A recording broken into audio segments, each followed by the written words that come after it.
Welcome to the SAEM21 virtual meeting. I am Dr. Jim Holmes, president of SAEM. This year, SAEM is proud to bring you a once-in-a-lifetime, yes, we hope it's only once, fully virtual experience for academic emergency medicine. The COVID-19 pandemic has prompted a shift in the way we conduct our SAEM annual meeting, moving us from an in-person gathering to a virtual experience.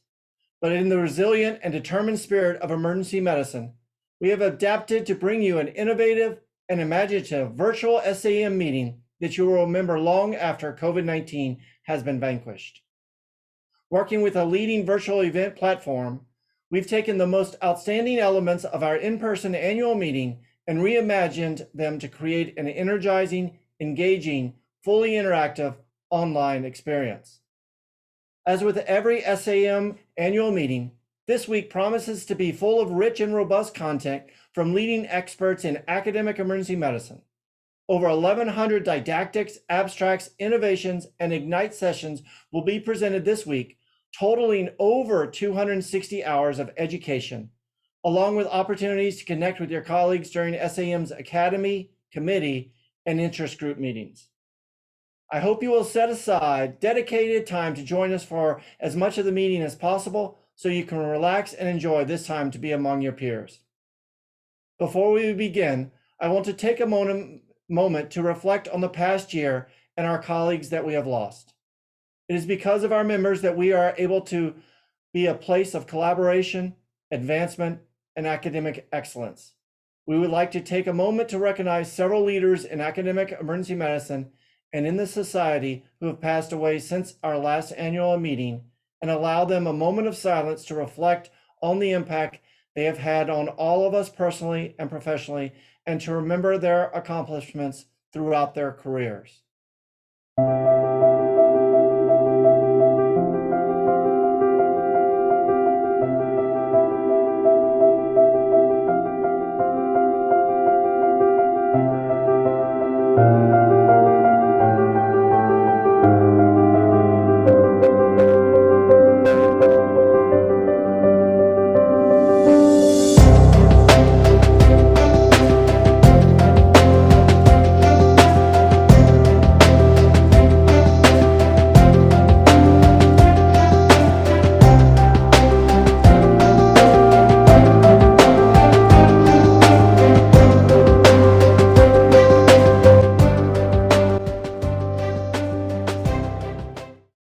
Let us pause for a moment of silence in honor of Dr. Barton and Dr. Breen.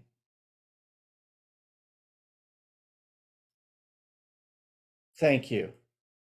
Before we kick off the SAEM virtual meeting, we have one very important tradition to carry out: the induction of the new SAEM president. It has been my professional, personal, and deepest honor to have been the SAEM president over the past year. I have endeavored to lead following great examples of many who sit before me as past presidents who know my debt to them. My thanks to my board of directors and the staff members of SAEM for shepherding us through a difficult year. Because of your commitment to the society, we have excelled together, soaring to new heights despite great challenges, achieving the highest membership in our history. But my confidence for our future could not be greater as I introduce to you the next president of SAEM, Dr. Amy Kaji. Dr. Kaji is professor and interim chair at the Department of Emergency Medicine at Harbor, UCLA. She earned her medical degree from the Thomas Jefferson Medical College in Philadelphia and completed her emergency medicine residency at UCLA Harbor. She also earned both her MPH and PhD in epidemiology from UCLA. Her research has focused on hospital disaster preparedness and cardiac arrest. She has significant statistical expertise and has published numerous articles related to research methodology. It has been my honor to work with her on the board for the last 7 years. To everyone, I present to you SAEM's 33rd president, Dr. Amy Kaji. Dr. Kaji, congratulations. I am officially passing the gavel on to you. Thank you, Dr. Holmes, and thank you to the SAEM members for entrusting the presidency to me. I am truly humbled to accept this position. There are many people deserving of thanks and recognition today, but none more than you. For the last 15 plus months, you knowingly and willingly put yourselves at great personal risk to care for the COVID-19 patients. So today, I would like to express my personal gratitude to you for the extraordinary commitment you've shown in caring for the most vulnerable during this time of unimaginable challenges and great need. I am proud to stand among you and am humbled to serve as your president. Next, I'd like to acknowledge several SAEM members and leaders who came before me, guided me, advised me, and mentored me. Among them, Dr. Jim Neiman was the very first SAEM president from 1988 to 1989, and also my attending at Harvard UCLA, shepherded me through some of my very first research studies focusing on cardiac arrest.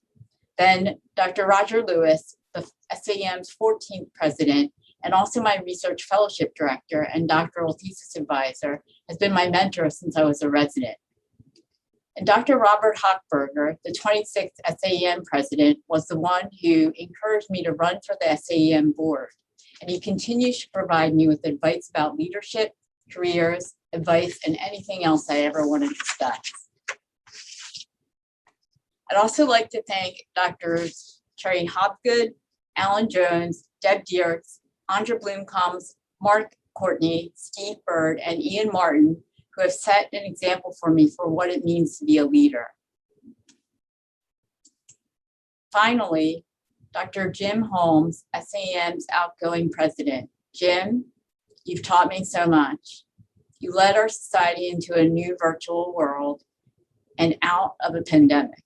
I will strive to be as thoughtful leader as you've been this past year.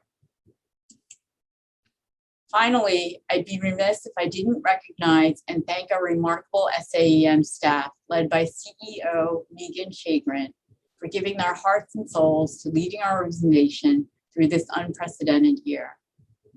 Though faced with a series of challenges, SAEM has not only survived the pandemic, but positioned us to come out the other side stronger than ever. Unpredictable, unprecedented, unparalleled. These are words that appropriately and accurately describe this past year. From the ways we worked to the ways we interacted with others, this has been truly an unequal time in medicine and in the history of our organization. Collectively, we've experienced a global pandemic and worldwide lockdowns, the economic ripple effect, racial strife and injustice, not to mention a divisive presidential election like no other. Although 2020 did not turn out to be the year we envisioned back on January 1st, 2020, I'm happy to report to you that in spite of the challenges that we faced these last few months, SAEM is strong and stable, and there are many reasons to look ahead with great hope to the coming years as members of the Society for Academic Emergency Medicine. A few highlights from this past extraordinary year include, within days of COVID-19 being declared a national emergency, SAEM, along with 8 EM organizations, issued a joint statement, Solidarity of Purpose statement, to encourage public participation in mitigating the pandemic and minimizing the loss of life. Over the next several months, SAEM released a record 25 statements, addressing everything from PPE to provider health in the post-COVID pandemic era.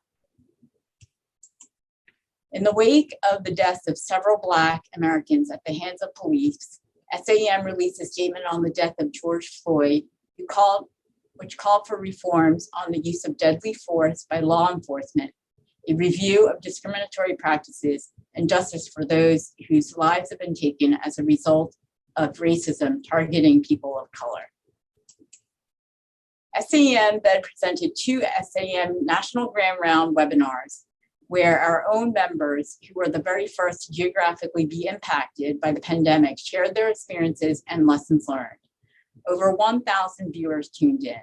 These webinars were the first of an astounding 90+ webinars hosted by SAEM, its academies, interest groups, and brands this past year. In May, almost exactly a year ago today, thousands of viewers tuned into our first SAEM virtual annual meeting, covering 4 full days of online educational programming, including several special sessions on COVID-19, a timely keynote to address telehealth, and a RAMS webinar designed to help medical students and residents navigate career challenges related to COVID.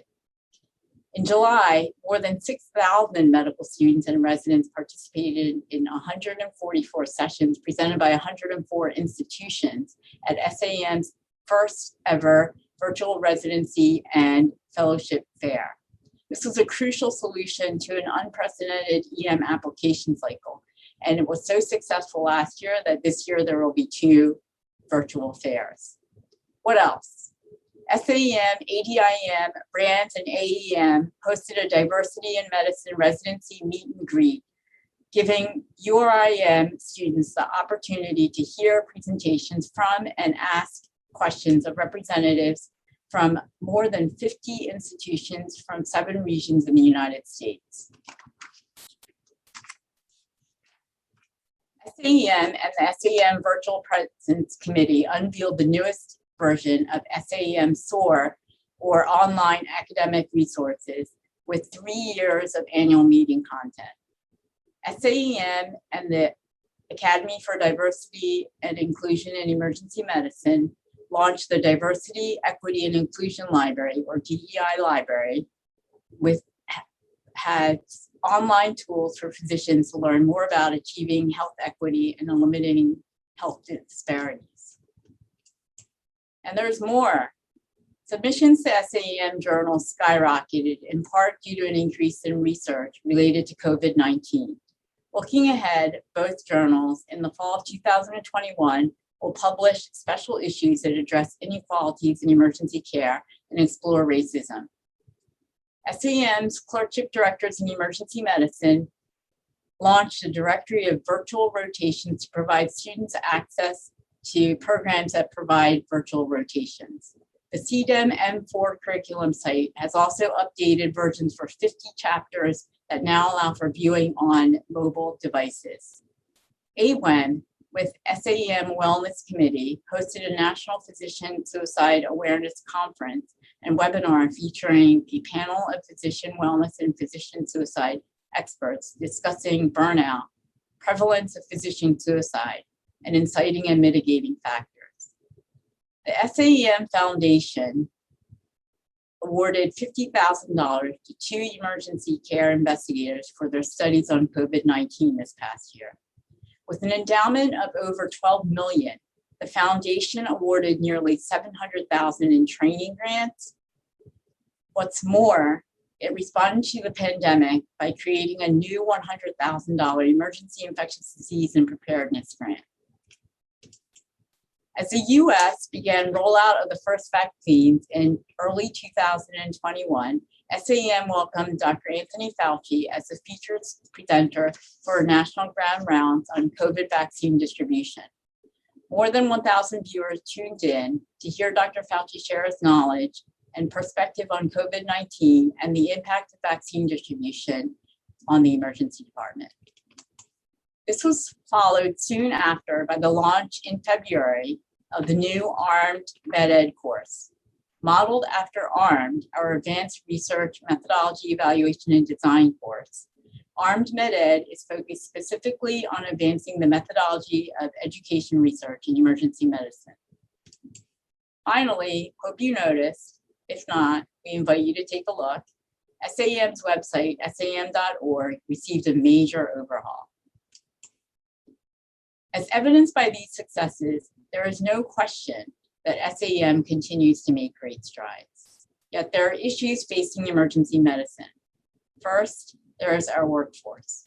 There has been an enormous growth in the number of residents being trained in emergency medicine, which is a manifestation to the popularity, maturation, and growth of our specialty. However, this growth is occurring concomitantly with the increasing supply of advanced practice providers and the fact that ED visits have yet to achieve pre-COVID numbers. Second, burnout and unwellness continue to be critical issues that have been exacerbated by COVID-19, as well as the reality of pervasive poverty, extremism, structural racism that continue to contribute to inequities in healthcare. Emergency care research. Even before COVID, there was a diminishing landscape of extramural funding. This is a situation that was likely exacerbated by the pandemic. There was a moratorium on non-COVID related emergency care research. Resolving these issues will require us to continue to be creative and work towards growing funding for emergency care research while finding new sources of funding.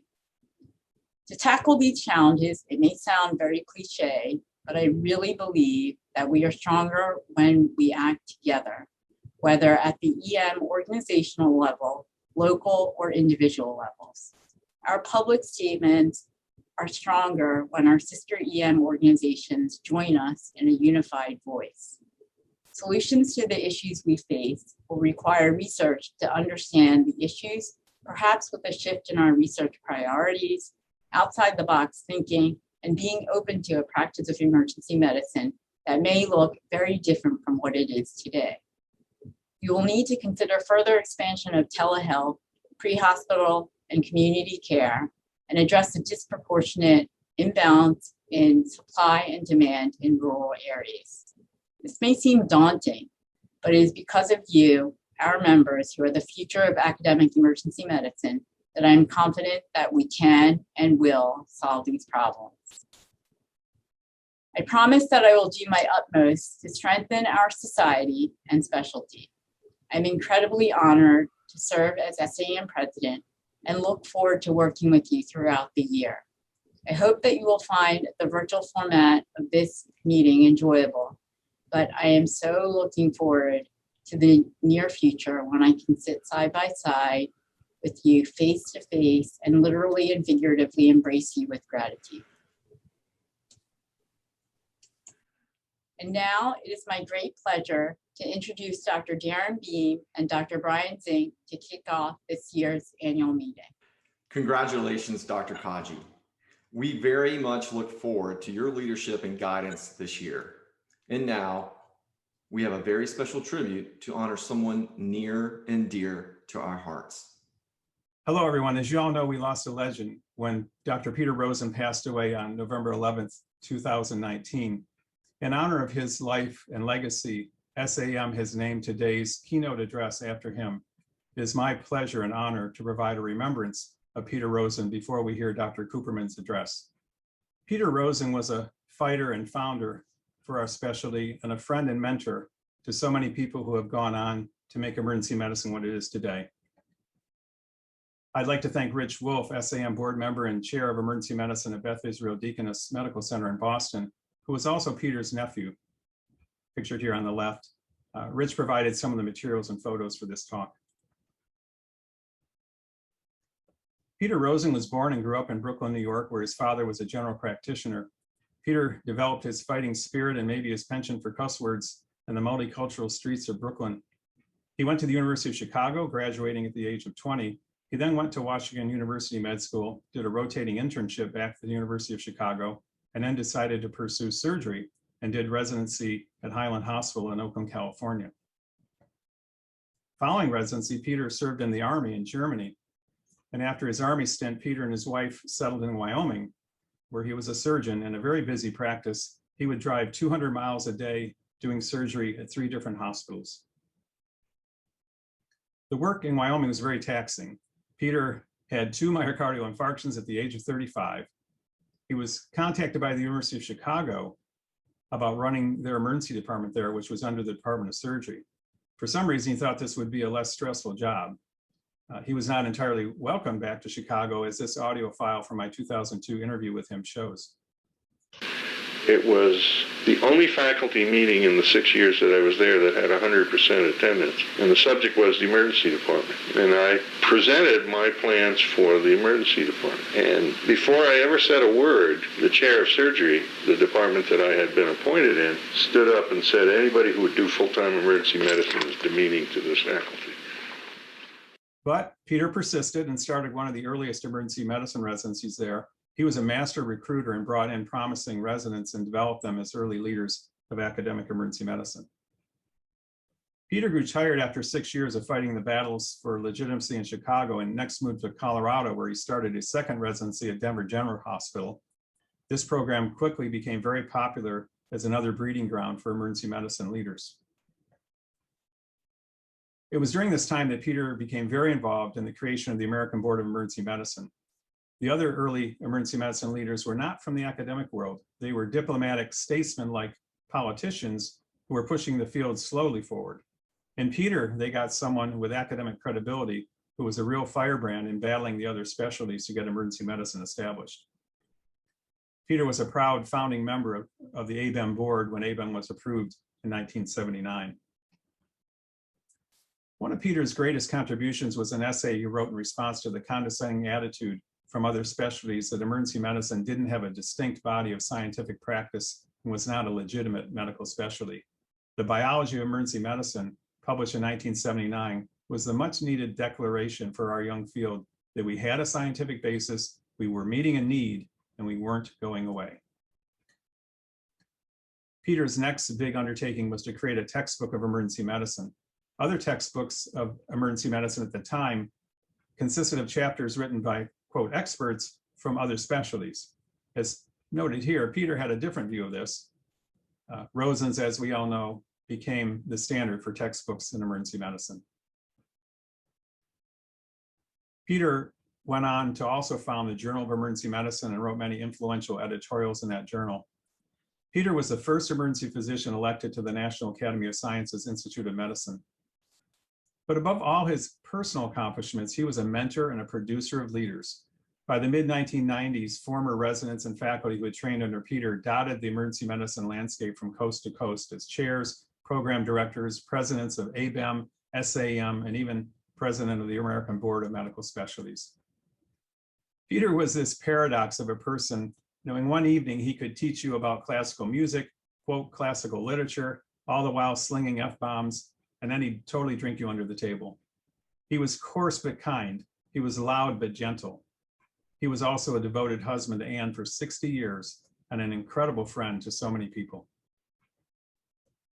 Peter always closed his emails with "Love, Peter," whether he knew you well or maybe just a little. He gave so generously of himself to those who asked for his help right up until his final months. Here's an audio clip where he expresses what was most important to him. You'll hear him say, speaking of his trainees, "My life was being part of their life cycle." I think the thing that I'm most proud of are my graduates. They've been better emergency physicians than I am, and they are good people, and they've been excellent leaders, and they have made the field flourish. And they're what it's all about. You know, I'm proud of my books, and I'm proud of my journals, and I'm proud of my academic relationships, but I'm most proud of the people. Was my life, was being part of their life cycle. And what a life cycle Peter Rosen had. In my short time, I could only scratch the surface of Peter's story today. If you'd like to learn more, here are some additional sources. Thank you for listening and have a great SAM virtual meeting. Wow. Thank you, Dr. Zink. Dr. Rosen was truly a legend and will continue to be a presence at SAM every year. And now it is my honor to introduce the inaugural Dr. Peter Rosen Memorial Keynote Address speaker, Dr. Nathan Cooperman. Although likely he needs no introduction, Dr. Cooperman is the Bo Thomas Brofelt Endowed Chair and Distinguished Professor Department of Emergency Medicine at the UC Davis School of Medicine. Dr. Cooperman is a pediatric emergency medicine physician and clinical epidemiologist and a leader in emergency medical services for children, particularly in multi-center research.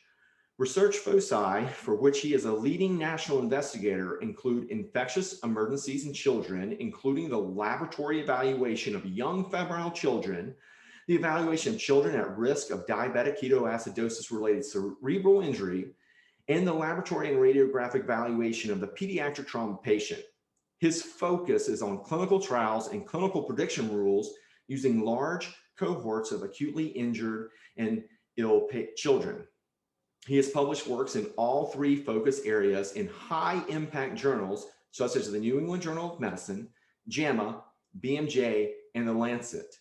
Dr. Cooperman has received more than $30 million in federal grants and contracts as a PI over the past decade and has published more than 230 peer-reviewed publications.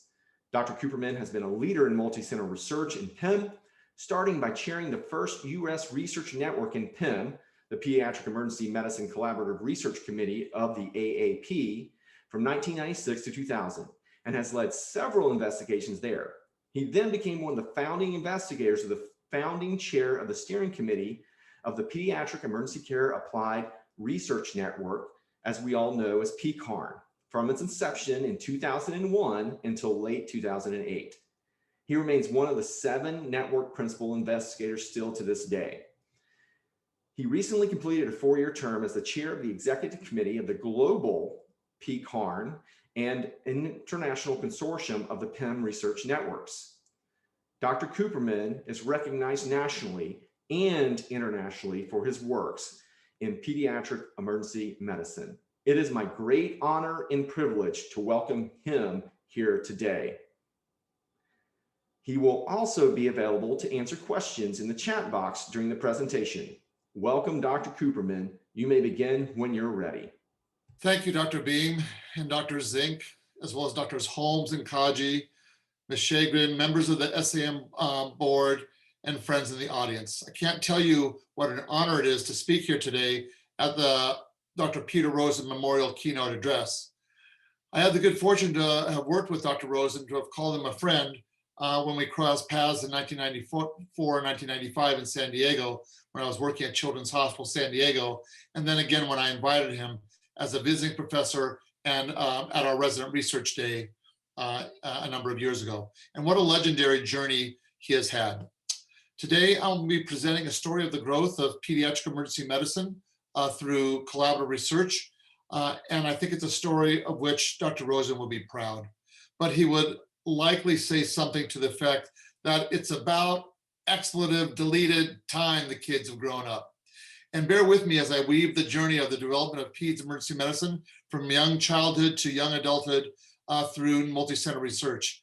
And to be clear, this is not my story, although I will use some of my own examples and anecdotes, but it's a story of hundreds, if not thousands, of pediatric emergency care researchers, peds emergency medicine and general emergency medicine alike, research coordinators, and many others who have helped push the field of peds emergency care forward.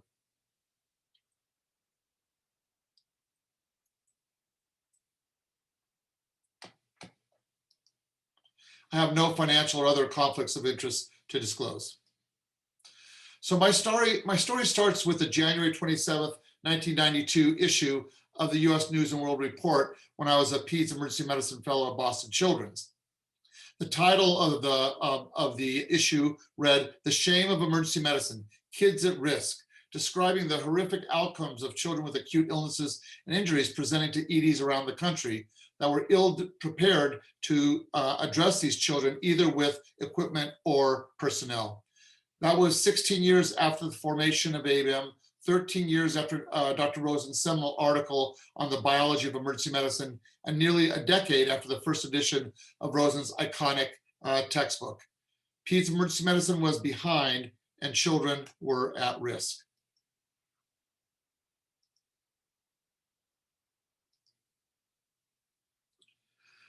So the US News article highlighted many deficiencies that needed corrective measures, but particularly noteworthy was that few EDs had the equipment or personnel needed for pediatric emergencies.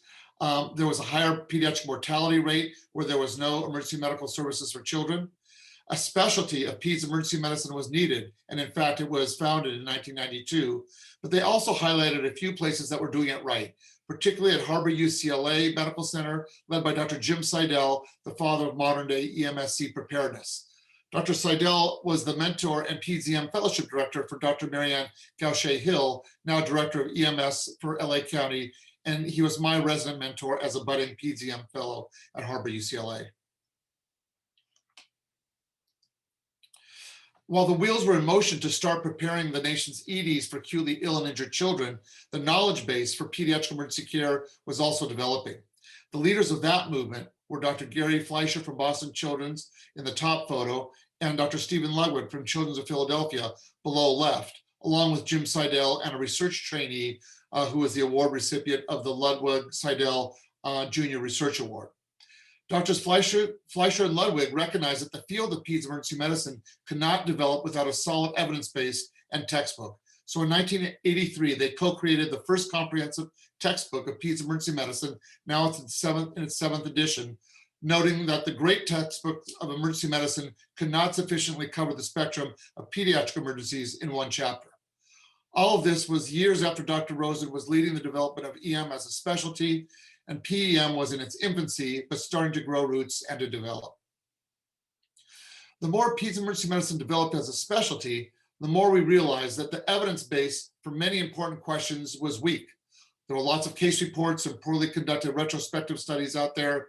And in order to propel our field forward and address the needs of children, we understood that the evidence base that only research in peds emergency care could provide was needed. So we started slowly with few investigators and no money. As I mentioned, lots of single center retrospective studies, and there was a great need of high quality evidence. And we thought, how are we gonna get there?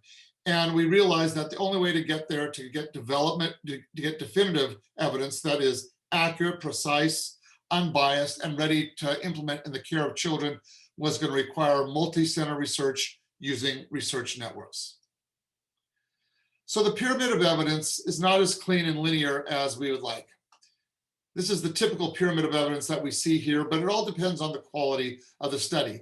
The pyramid is made up of case reports and case control studies, cohort studies, etc., with a higher grade of evidence as you go to the top. And meta-analyses and systematic reviews historically are at the top, but they are subject to heterogeneity of quality, and that is a problem. Now, the wavy lines between study types in this pyramid is more of an accurate depiction of the evidence pyramid, reflecting the grade approach of rating quality.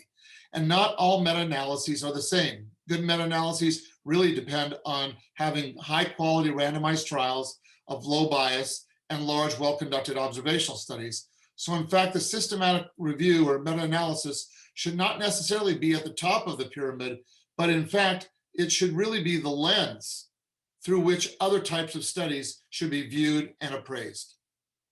And then there are the carefully conducted large observational and randomized trials that can only be accomplished in research networks.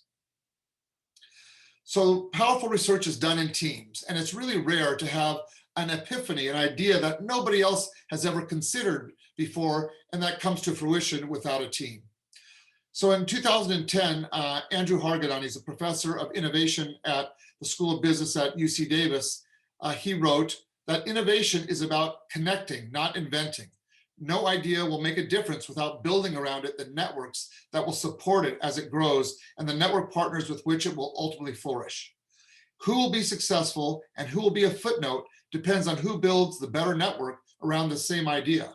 Who builds first the networks that surround an idea, a research finding or market opportunity with the right team and support to grow it into a viable venture will transform that venture into a business that delivers growth and profit. So Google was not the first search engine. Kindle was not the first electronic reader.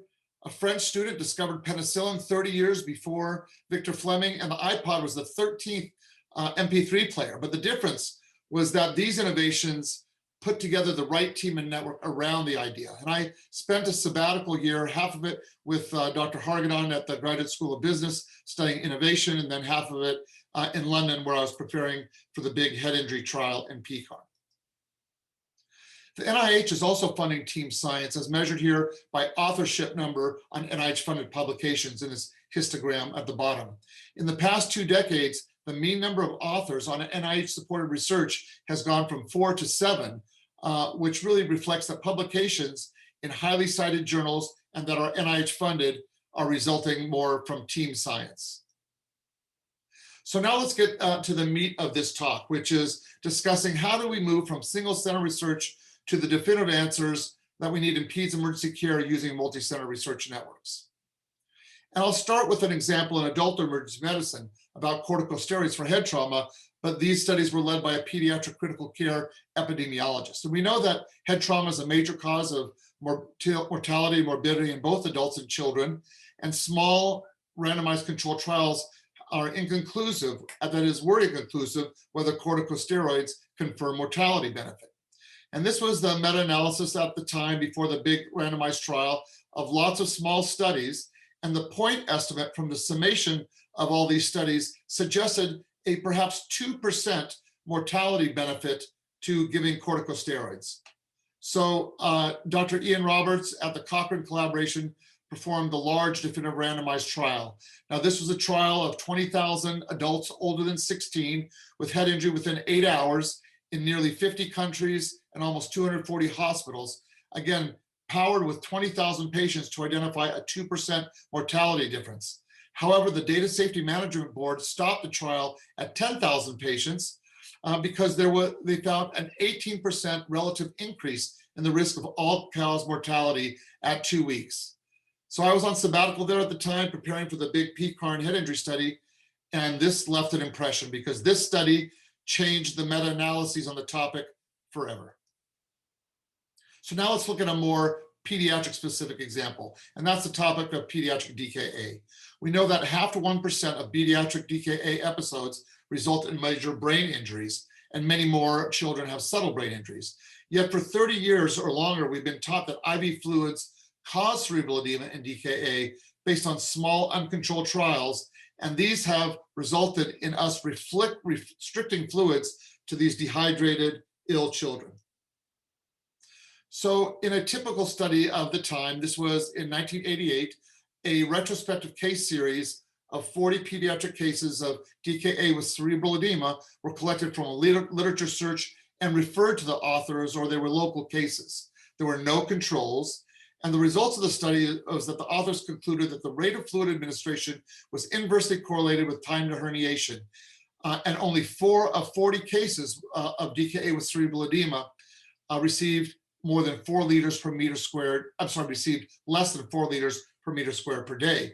And based on this study, when I was a resident and generations of residents were taught no more than 4 liters per meter squared per day for children with DKA, which is not very much fluid. And an editorial at the time in the same journal, to add further insult to injury, stated that emergency resuscitation should not be given unless there's shock. If emergency phase is needed, give aliquots of 5 to 10 cc's per kilo. Brain swelling during treatment of severe DKA is a tragedy that now may be prevented. And this led again to severely dehydrated acidotic children not receiving appropriate hydration, and many emergency physicians and pediatricians being sued for being at the wrong place at the wrong time, despite delivering adequate care to the child. So as a result of these poor data guiding our care, my wife, Nicole Glazer, and I decided to take on the first multi-center study in PEDS emergency care network in the United States. This was in the Pediatric Emergency Medicine Collaborative Research Committee of the American Academy of Pediatrics, otherwise known as the PEMCRC. It's really an all-volunteer network that exists to this day. And in that network, we conducted a retrospective review at 15 centers over 15 years, thousands of cases of pediatric DKA, 61 of whom had clinically apparent cerebral edema. And in the multivariate case control analysis with 2 control groups, we found that fluids did not cause cerebral edema. That is, it was not associated with cerebral edema.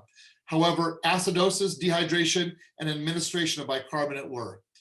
And although it was published in the New England Journal of Medicine, there was little uptake.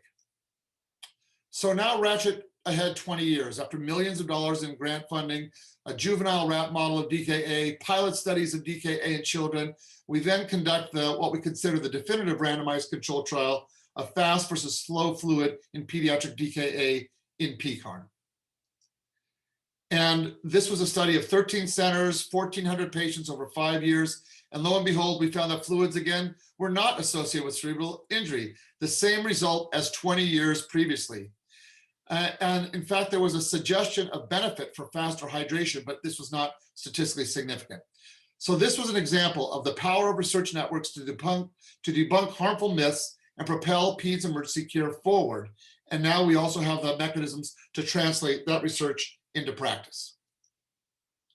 So a brief pause before we continue on this journey. Now, there are many important benefits in performing multi-center research beyond answering pressing clinical questions for the clinician. And I'd like to highlight some of the benefits and challenges. So the benefits of network research is that particularly the junior investigators receive mentorship across sites and across the network. They're exposed to experienced investigators, many study protocols. There's lots of statisticians and epidemiologists available. There's national exposure in these networks and funding opportunities. And finally, there's opportunities to publish and be a co-investigator on these large studies with multiple publications. But a junior investigator, or anyone for that matter, can't put all their eggs in this one basket. Networking, really important part of participating in network research. It's fun, you have chance encounters, you develop research ideas, you build bonds and trust. And all of these are the bricks and mortar of building a healthy research network. And these gatherings also mark the passage of time. However, there are challenges of network research. We know that multi-center research is more complex than single-center research. You need to uniformly train all investigators across the network and staff. There need to be uniform standards for clinical research and following the manual of operations. You need to do site monitoring. You lose some, and it's sometimes lots of control of your study. Data transmission and security are challenging. The role of the data center is sometimes unclear. Who's in charge, the data center or the PIs? And determining authorship also needs to be carefully calculated. I'd now like to give you a bit of a tour of PEDS emergency care research networks and some principles of conducting multi-center research, interdisciplinary collaboration, global alliances, translation of research into practice, and where we go from here. We'll start with the PEDS Emergency Medicine Collaborative Research Committee of the Academy of Pediatrics. It started in 1990, making it the oldest PEDS Emergency Medicine Research Collaborative, and it works with much volunteerism and sweat equity. But this is where I learned multi-center research, along with many of my now leading federally funded investigator colleagues in PEDS emergency care. In the PEM-CRC, there's broad participation of junior investigators, collaboration of mentors. They get exposed to protocol development. The studies are mostly unfunded. There's about 45 active sites with hundreds of investigators. There is a funded data center at Baylor, and we meet twice a year at national meetings. And there is actually a big overlap between the PEM-CRC and PCARN, with PCARN investigators frequently serving as mentors in the PEM-CRC. And here you can see the scholarship, the productive output, again, from this non-funded network. And you can see over about 20 years of time, there have been about 60 publications. But there have been some important publications, including one in New England Journal of Medicine and one in JAMA. And now I want to say a few words about PCARN. Now, PCARN was established 2 days after 9/11 in 2001, at a very auspicious time in our history. And now we are approaching our 2-decade celebration. And PCARN adheres to the highest standards of research about which I just spoke. And this QR code will take you to a podcast by EM Pulse about the history of PCARN. Over the years, we've become geographically more dispersed with an independent data center in Utah. And we've also grown an EMS pre-hospital network on the backbone of our ED hospital network. And I won't go through the details here of the structure, but it's a very horizontal leadership structure with the PIs that run the research nodes down here, sharing responsibilities with the PI of the Data Coordinating Center, our federal partners, and subcommittees in PCARN are tasked with much of the work in the network. And importantly, PCARN is open to any outside investigator to lead a study. You do not have to be a PCARN member, and we have many such investigator leaders in the network. Here is the kind of stepwise pathway of getting a concept from the initial phase to funding. So there have been 138 concepts submitted in PCARN. These are just 2-page concepts that get reviewed, and about 80% of them get approved, but then they have to develop protocols, and then 84 of those are approved, and then about 65 get developed in the grants. So 65 of that original 138. But if you get a grant submitted and approved, the successful funding rate in PCARN is 74%. So that is very high. And then this last year, we've had 8 funded studies. But to get through this pathway, you're going to take some bullet holes and you have to have thick skin along the way. But we welcome any investigator to submit. This graph shows the total grant funding dollars awarded each year for both infrastructure and external support for PCARN. The blue line highlights the total annual HRSA infrastructure funding, and the red line are external funding, typically from the NIH. And you can see this spike in 2020, where we've gotten 7 new NIH grants that were awarded for around 10 million. And we've received about 140 million in our history. And this is the intellectual output. And maintaining the balance here refers to the 3 major components necessary to maintain success in a busy network. New grants get funded, which you can see here in green, while active studies are successfully enrolling patients, you can see in red, and manuscripts are getting published, not only to push the evidence forward, but also justifying the next round of grants. And you see we have a total of 180 publications in our history. We are currently enrolling in 12 studies, and we've submitted 70 grants to NIH and other federal agencies. The data center is one of the keys to our success. It functions both like a clinical coordinating center and a DCC with both trial and statistical coordination. You can see the many roles that it plays, from data management to project management. And importantly, even though many investigators like me are trained in statistics and epidemiology, we are not allowed to analyze our own data to maintain a high standard of integrity and distance of the data from the investigator. And as a result of the kind of high quality nature of the network, we have a number of publications and grants in leading journals. And you can see these in New England Journal, JAMA, Lancet, etc. I want to point out one in particular, a recent publication of Status Epilepticus, that was a collaboration between PCARN and SIREN, the General EM Research Network, highlighting that there's been much collaboration between the two over time, and that's only continuing.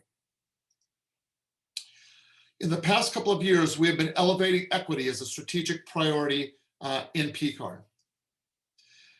Please note that in addition to having Dr. Tiffany Johnson, who you see down here with 2 other PCARN colleagues, as our equities and disparities expert since 2015, PCARN also has a resident ethicist, Dr. Walt Shalek, who has been with us for 20 years to also work with the Disparities Working Group around the ethical conduct of research. And in terms of diversity in leadership, this is what we looked like then in 2001. Note, my hair was there and it was black. And now the leadership in PCARN, you can see half of the nodal PIs are women. Of the site PIs, 40% are women and 10% are from underrepresented and minority physicians. I'd now like to move to knowledge translation and dissemination in PCARN.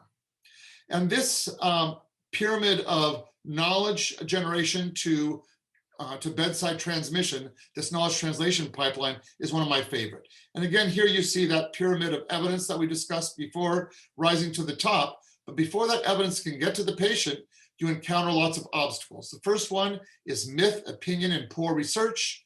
And then there's awareness, acceptance, applicability, etc., and lots of tools to counter those. Bedside evidence-based practices, clinical quality improvement, decision aids, but the pipe is very leaky. And our job in knowledge translation is to keep that pipe full so we get evidence to the bedside, to the patient. So take, for example, the study which I led around a head injury decision rule published in Lancet about a decade ago. We then wanted to get that to the bedside in PCARN. So to do that, we started a study with the thought of getting a computer-based decision support tool implemented. So first we performed focus group interviews. We assessed ED workflows at all the participating EDs, of which there were 13. We developed an electronic health record, blunt-headed injury template. We developed the computerized decision support, and we did pilot testing. And when you input the 6 variables of the PCARN rule, it immediately gives you an output. So this is an example of a patient who's younger than 2 who meets all the low risk criteria. And the decision support says a head CT is not recommended for this patient because the risk for this patient of a clinically important brain injury is less than 1 in 5,000. So we did a time series study that was published in Pediatrics, led by Dr. Peter Dayan, and it showed that we could safely lower the CT rate even in a network that's familiar with the decision rule.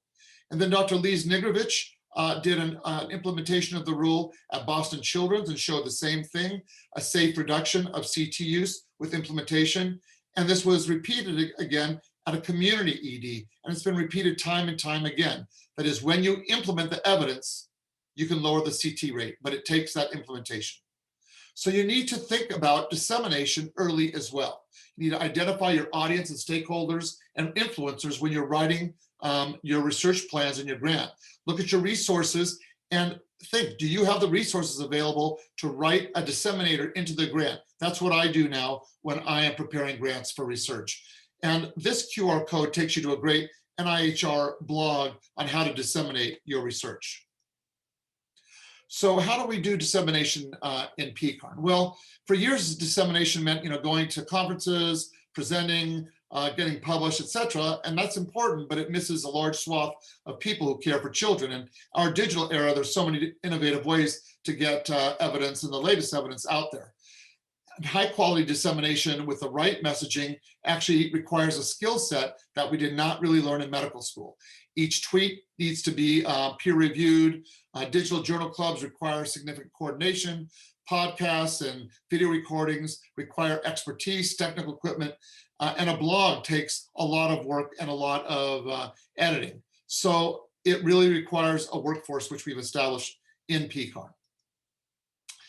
Here's an example of just-in-time videos about the PCARN head injury rule and abdominal rule done by Dr. Julia Magana, one of the disseminators in PCARN.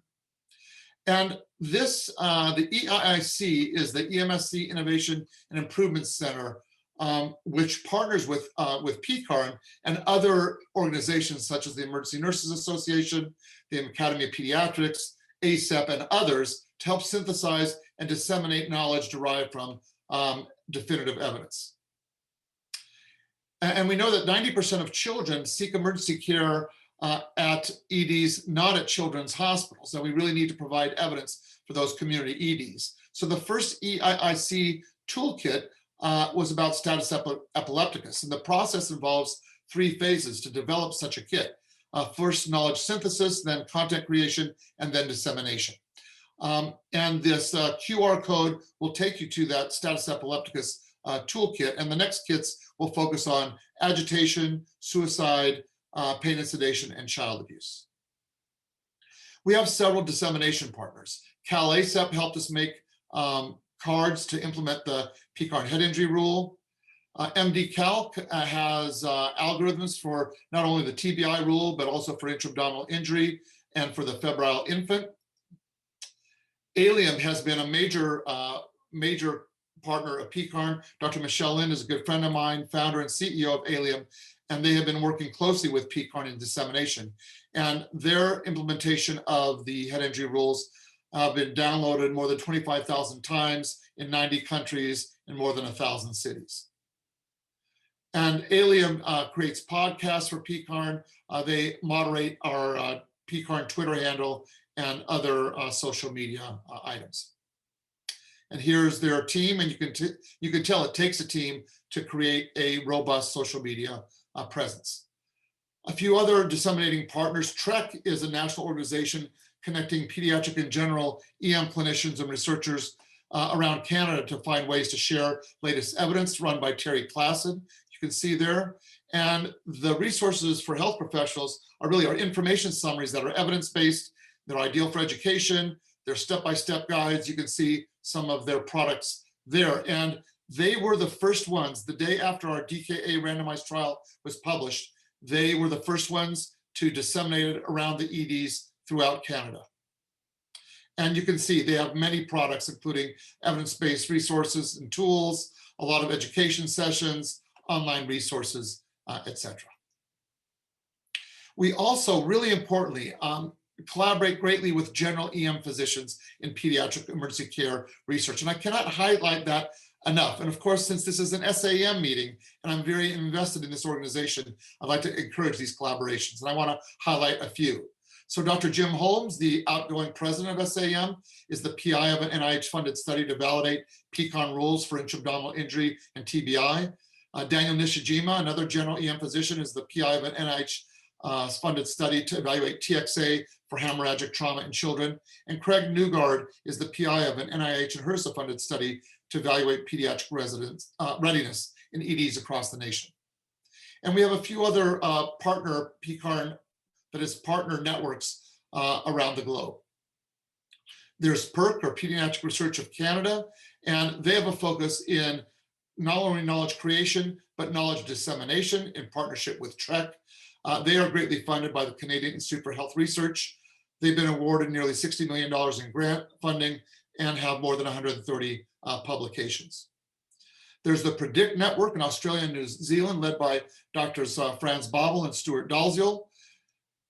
And that network follows a similar pattern as PCARN. They started with surveys, retrospective studies, prospective studies, randomized trials. And you can see they published in high impact journals the results of those trials. They also prepare guidelines from the evidence that is generated by their network and others. And finally, I want to mention the global network of networks called PERN. PERN was created in 2009 in Amsterdam at a meeting for child health. And it was really created just to enable a dialogue between peds emergency care networks and large global, to discuss large global collaborations. And it provided a unique opportunity to answer globally relevant peds emergency research questions. And interestingly, we met right in the middle of a pandemic at the time for H1N1. And I'll talk about that in a second. PERN today consists of 8 member networks. I've discussed the first 4 already. There's also the European network of peds emergency care, a network in the UK and Ireland, one in Spain, and most recently, a network from Latin America, Uruguay, Argentina, Brazil, and others have joined PERN. And our first publication was, in fact, in the middle of the pandemic, we published in British Medical Journal a case control study identifying risk factors for adverse outcomes in H1N1 infections in children. And now, a decade later, we've just published, or it's actually in press, it's a decade-long history of our existence in PERN. And what's going on in PERN now are big and many funded studies. So Todd Florin is leading a global study of pneumonia in children. Fran Balamuth and Scott Weiss, an NIH and other funded study of sepsis in children, a randomized trial of saline versus saline solution. Prashant Mahajan is studying missed or errors in diagnosis in peds emergency care. And Stephen Friedman, building on the framework of our pneumonia study, has a CIHR funded study of more than 10,000 children tested for COVID to better understand the epidemiology and risk factors for severity. So with that, the kids have grown up. Peds emergency care research is filled with bold and innovative ideas. Interdisciplinary and global collaborations are our future, and health equity will be a core principle. Knowledge translation and dissemination needs to be considered at each step, and it requires courage and research networks. It also requires patience and a willingness to take a journey. And thank you for taking this brief journey with me. And I think that Dr. Rosen would be impressed. So once again, thanks for the honor for presenting. Wow, thanks, Dr. Cooperman. So we will now take a couple of questions from the audience, and they are coming in through the chat. Okay. Our first one is Dr. Cooperman. How do you decide, how do you decide what centers can and will participate in multi-center research networks? Yeah, really good question, Dr. Beam. The way it works in PCARN is every 4 years, centers have to apply to be at PCARN as nodes of 3 hospitals. That happens every 4 years, and there are 6 nodes of ED centers, and there's 1 node for pre-hospital research. And those are the sites that participate in PCARN research. But importantly, as I mentioned earlier, we always will consider an outside investigator if they bring a new idea to PCARN and it's endorsed through that PCARN pipeline. That investigator and their center will be brought in to conduct that study. Good point. Sorry, there's a lot of questions coming in. The next one is, how do you broker disagreements in networks, given that so many people are involved? Well, that is one of the big challenges in network research, that is arbitrating over disagreements. But fortunately, because of all the networking and the socializing and the gathering that we've done over the years, bonds have been built and trust has been built.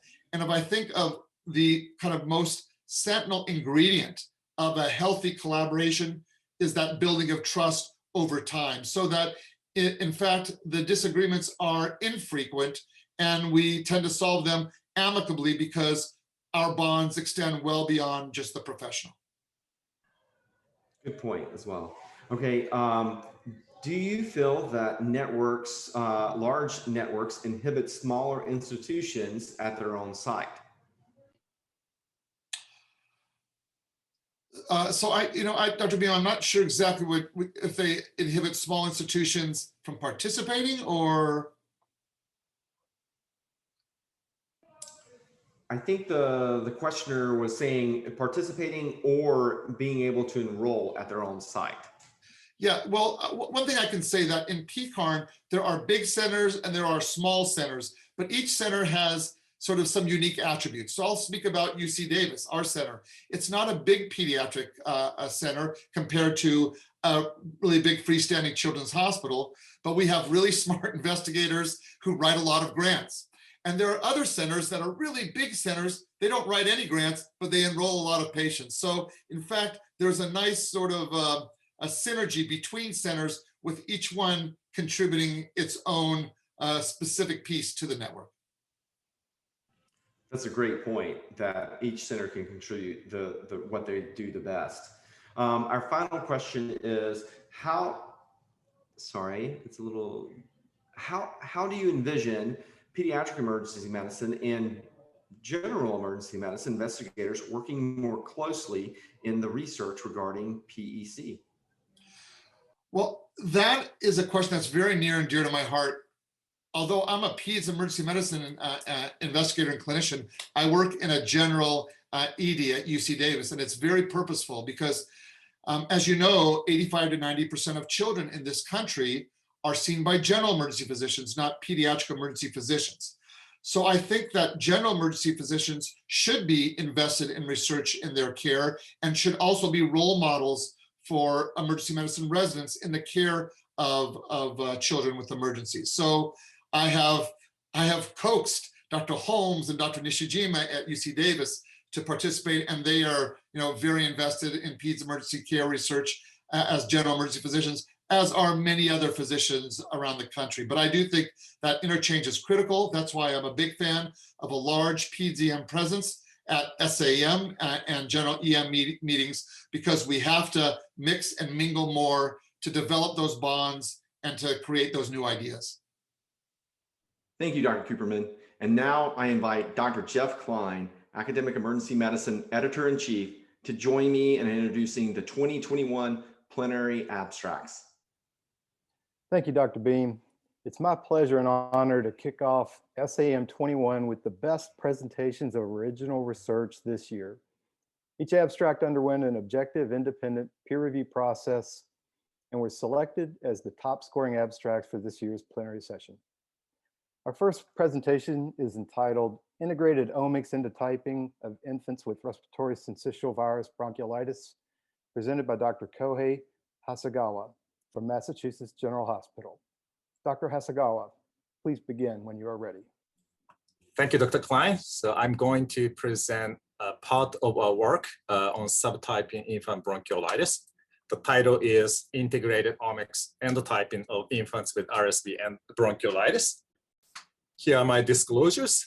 This presentation, I'm not talking about commercial products today.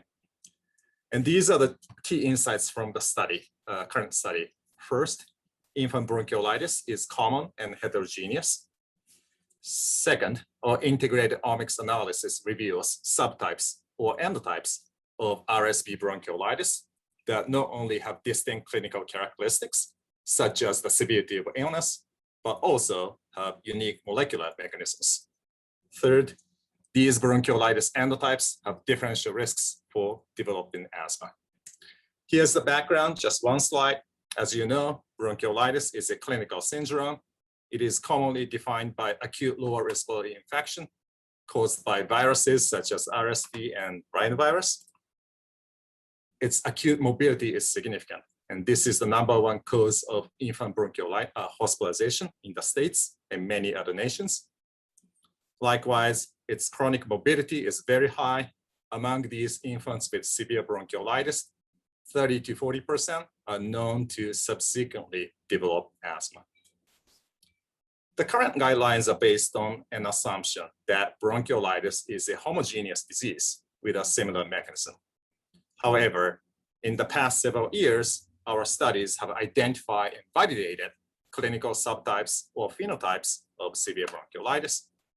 The current, in this study, we endotype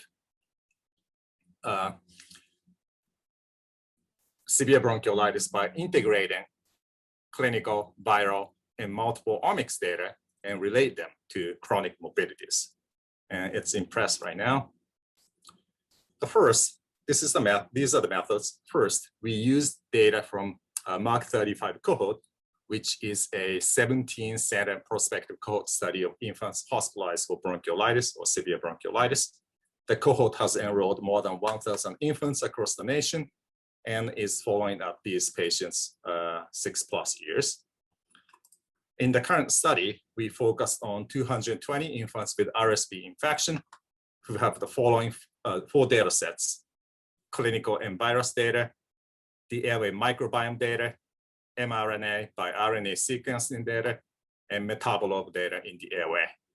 The dimension, as you can see, the dimension of these 4 data sets is high. For example, the microbiome data have more than 300 bacterial species, mRNA data with 20,000 variables, and we have identified more than 300 metabolites in the airway. So this is more than we could handle. So therefore, we apply an unsupervised machine learning approach or clustering approach to the data to reduce the dimension and to derive subtypes or endotypes within bronchiolitis. And lastly, we examine the relationship with the risk of developing asthma.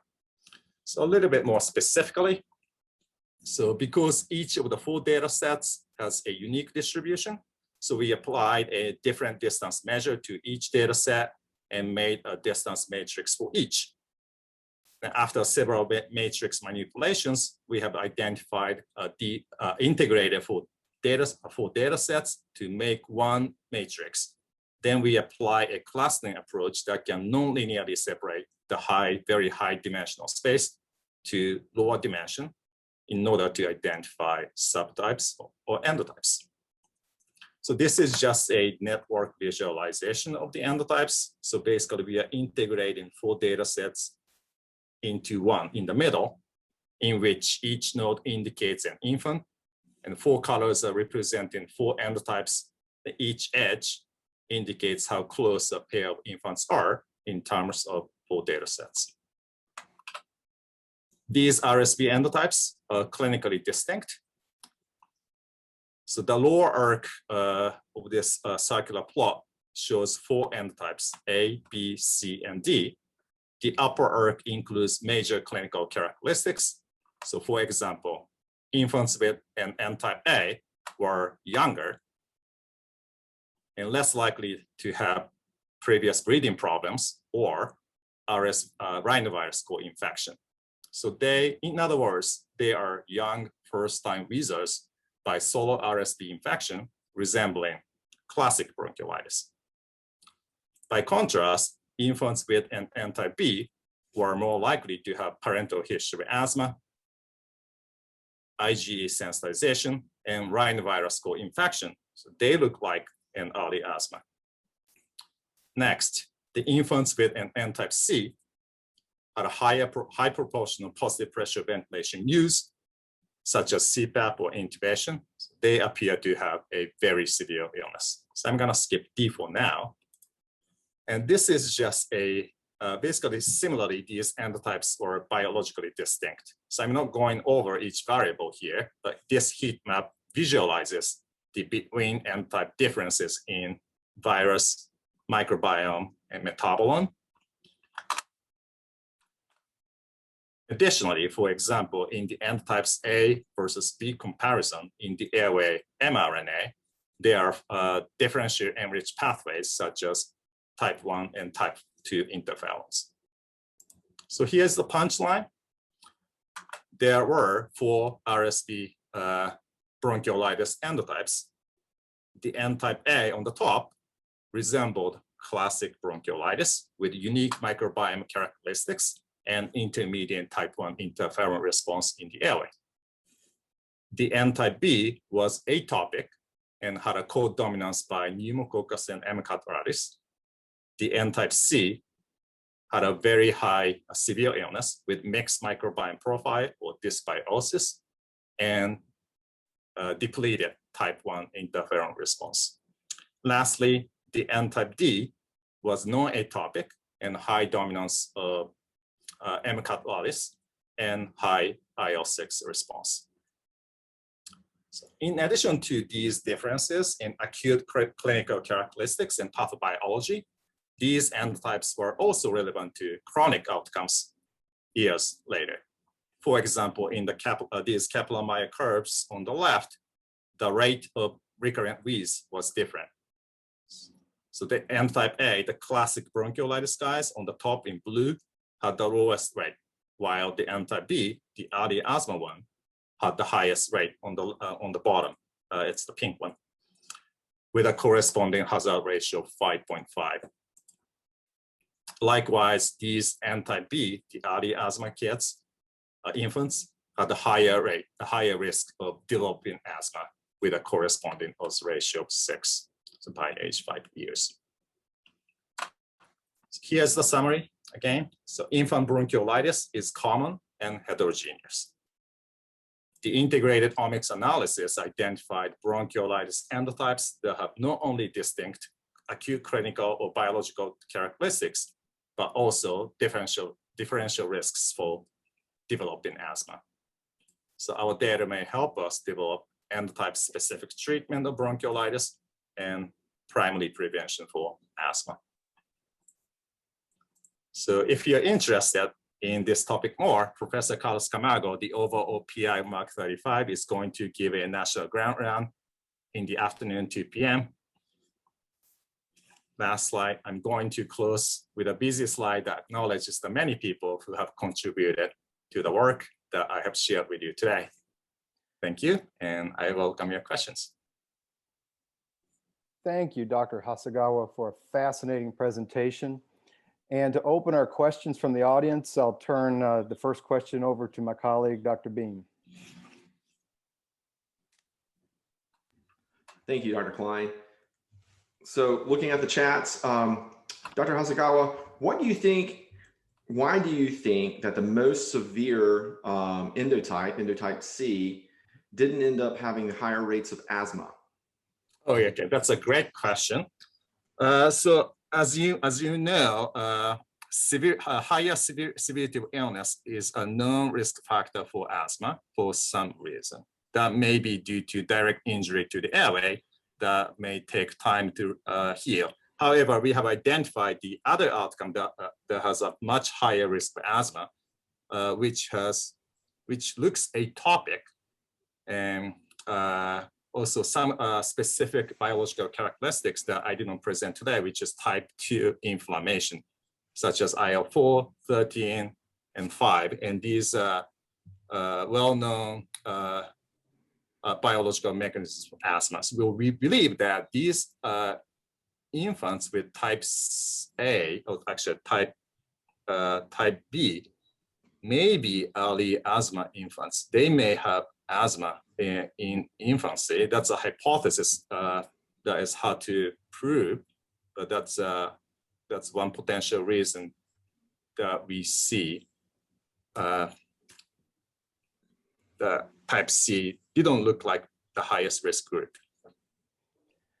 There's another question from the audience about possible sample bias.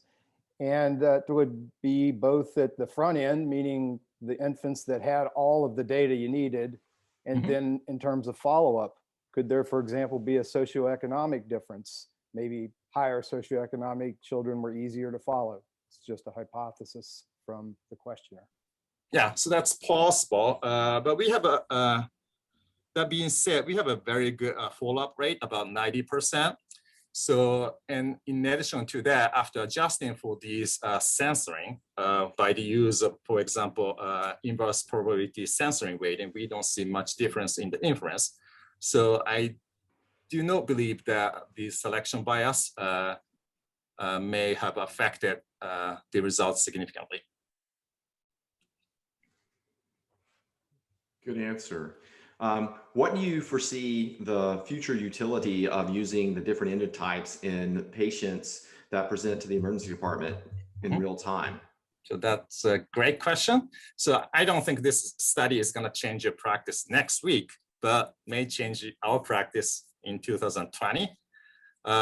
So first, we have to validate the results using clinical studies and mechanical studies. And actually we are planning an RCT targeting early asthma endotypes or phenotypes that we have previously identified. For example, in these type 2 inflammation, early asthma infants, we can just target these patients and randomize these infants into, for example, systemic steroids versus placebo group. And we may see a precise inference compared to the other studies that basically put apples and oranges together. Great. And I think we have time for at least one more question. And this was about the severe endotype, the type C, that seemed to have a great deal of prior antibiotic use in the phenotype map. Do you have any comment about that and possible causation, recognizing that this is hypothesis generated? Yes, that's a great question. So I must acknowledge that this is a discovery hypothesis generating study by definition. That being said, we have seen that these N-type C infants have received systemic antibiotics even before the hospitalization or even before the collection of the data. So it is plausible to hypothesize that prior use of antibiotics may have perturbated your airway microbiome or dysbiosis, leading to some disturbed immune response, causing more higher severity of illness or bronchiolitis. So exciting finding. Thank you, Dr. Hasegawa. Our next presentation is titled Impact of Race and Ethnicity on Emergency Medical Service Administration of Opioid Pain Medications for Injured Children, presented by Dr. Daniel K. Nishijima, University of California, Davis. Dr. Nishijima, please begin when you are ready. Great, thanks, Darren. Hi, I'm Daniel Nishijima from the UC Davis School of Medicine. And on behalf of the PCAR and EMSA Consortium, I'm presenting our study, Impact of Race and Ethnicity on EMS Administration of Opioid Pain Medications for Injured Children. So our group consists of investigators representing 10 hospitals. The PI of the study is Dr. Lauren Brown from Children's Hospital of Wisconsin. I have no relevant conflicts of interest. So nearly 400,000 injured children are transported by EMS providers annually in the US, representing 26% of all pediatric transports. Prior evidence-based EMS panel guidelines for injured children recommend that all injured children should have pain assessed regardless of transport time, and that EMS providers should consider opioid medications in patients with moderate to severe pain.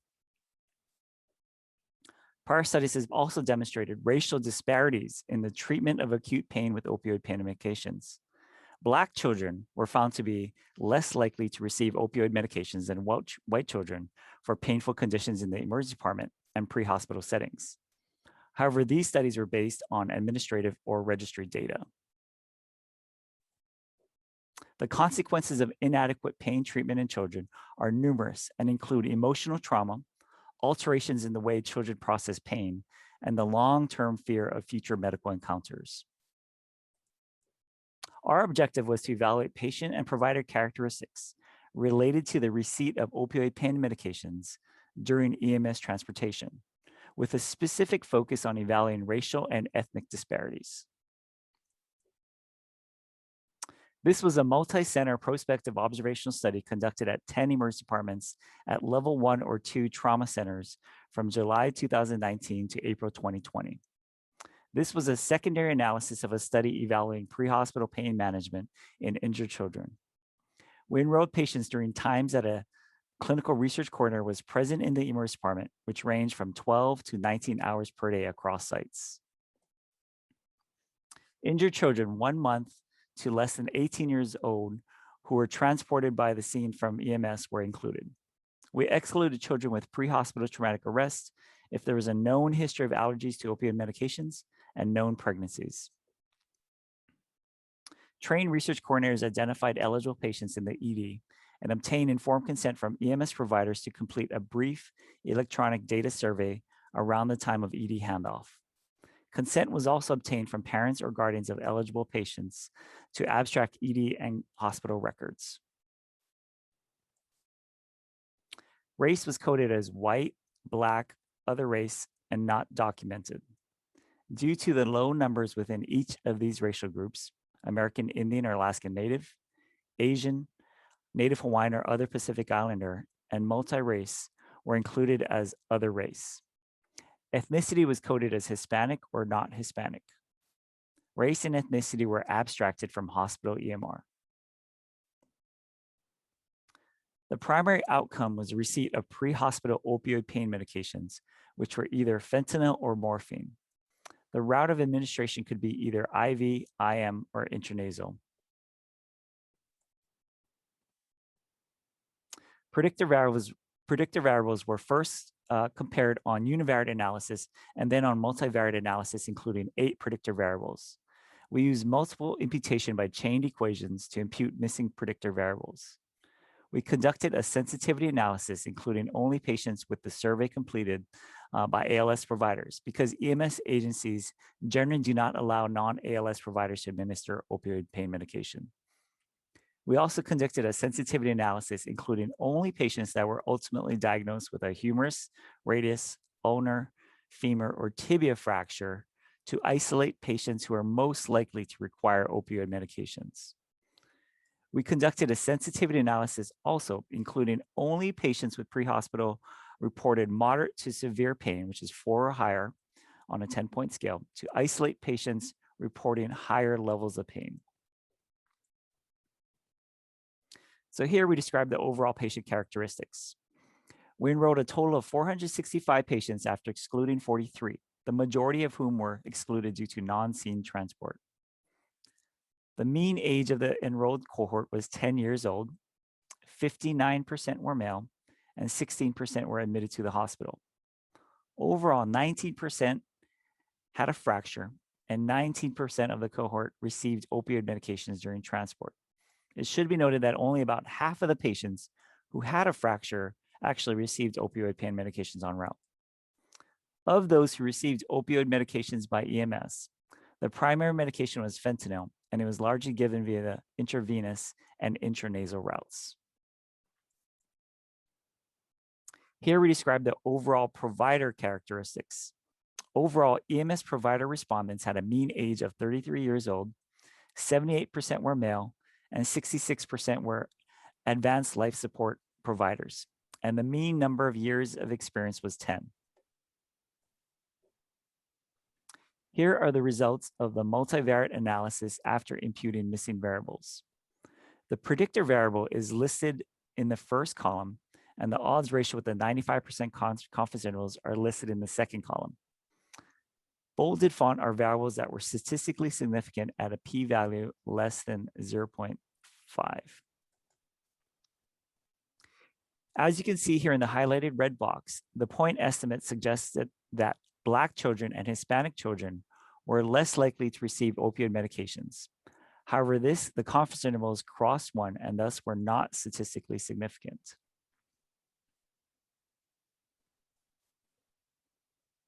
Eventual diagnosis again of a long bone fracture, survey completion by an ALS provider, older patients, and more provider experience were associated with pre-hospital opioid administration. And these are statistically significant. Using the site with the highest enrollment as a reference site, we can see on this table that there is variation across sites regarding pre-hospital opioid administration. A few sites were less associated with providing opioid pain medications en route.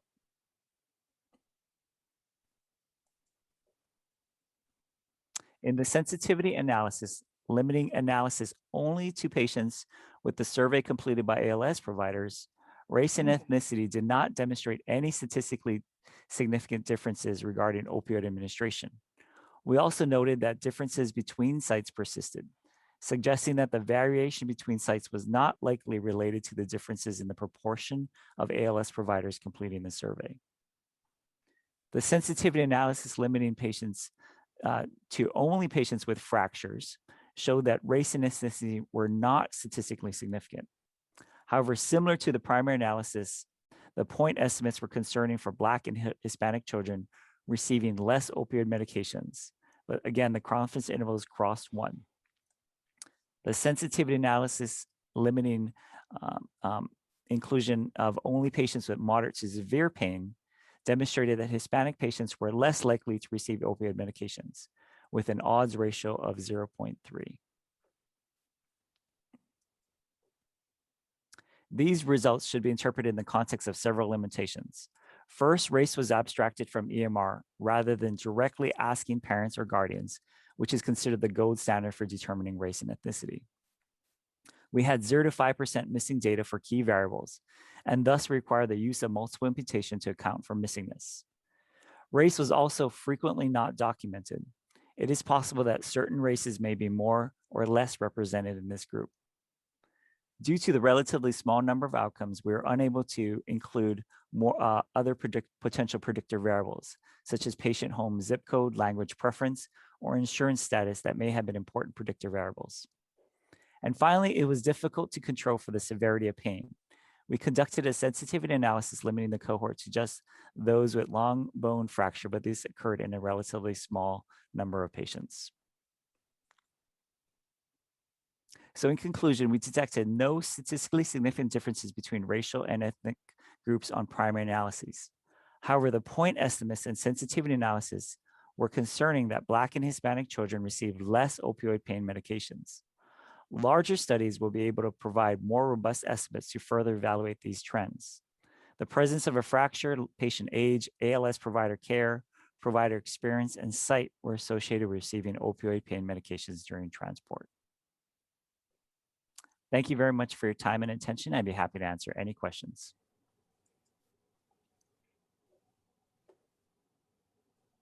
Well, thank you, Dr. Nishijima.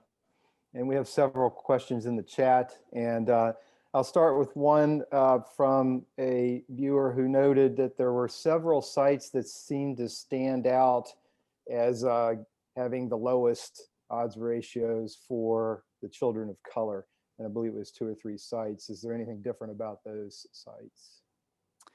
Yeah, so we looked at all the sites were pediatric level 1 or 2 centers, and thus were in urban regions. There, as you mentioned, there were 3 sites that had lower odds of opioid use, and we looked to see if these were geographically clustered. Again, the sites were really spread out across the country. And one of the sites was from the East Coast, one was from the Southeast, and one was in the West. And so there wasn't really any specific thing that would suggest that, geographically there was some suggestion why these sites had less opioid use in the pre-hospital setting. But it does really sort of suggest that, there is variability of care here for this patient population and delivery of opioid medications for these patients. And anytime there is, significant variability in treatment, it speaks to potentially better care if we could try to limit the amount of variability across sites. That's a good point to make. One of our other questions is, do you think that limiting only to long bone fractures skewed your data, specifically in patients who might have other underlying pathologies such as sickle cell disease? Yeah, that's remember. So this is just a group that was just injured. So so these are just injured kids, and so we didn't include patients that had pain for other regions like abdominal pain or sickle cell pain, and in prior literature, these studies have limited to long bone fractures for patients that to really sort of identify and narrow down a group that one would think would definitely need opioid pain medications. Unfortunately, there just weren't many fractures within our cohort. But yeah, I mean, potentially many other injuries besides having some sort of long bone fracture could well be deserving of opioid pain medication en route. But we did not look specifically at that. Again, we did look at that moderate to severe category, right, where these where their published guidelines suggested that these patients should definitely get opioid pain medications, or at least strongly consider getting opioid pain medications. And we're able to do a sensitivity analysis on those patients. That's a good segue to another methodological question. Were you able to obtain any information from the providers about their perception of the patient's degree of pain? And a follow-up question to that will be, is there any evidence of different pain manifestation or pain representations based on race or ethnicity? So the first question is about the paramedics or the medic providers' perception of pain. And the second is about pain representation based on race.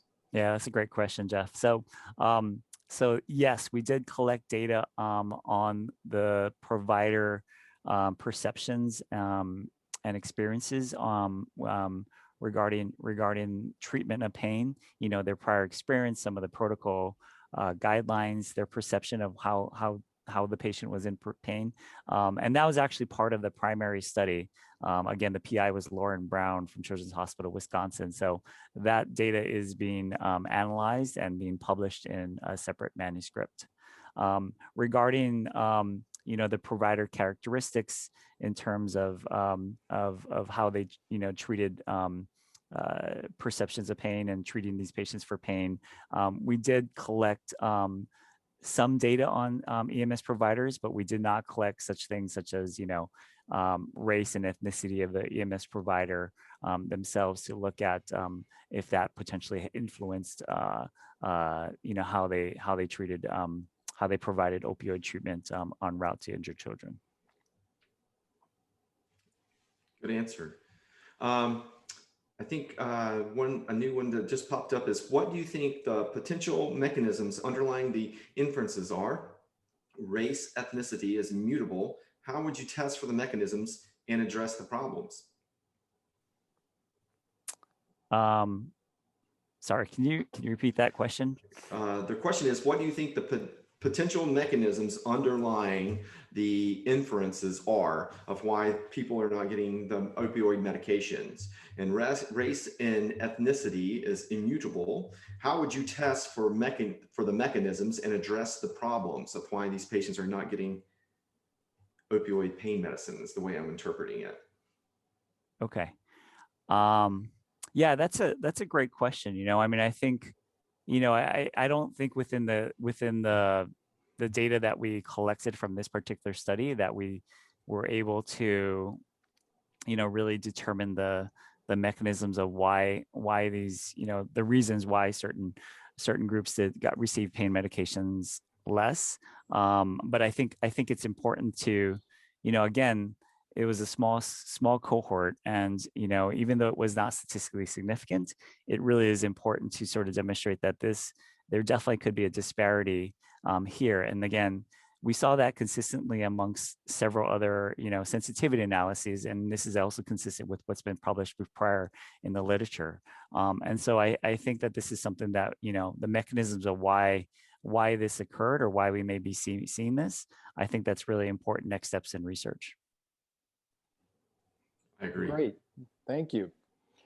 So I think it's going to be time for us to move along to our next presentation.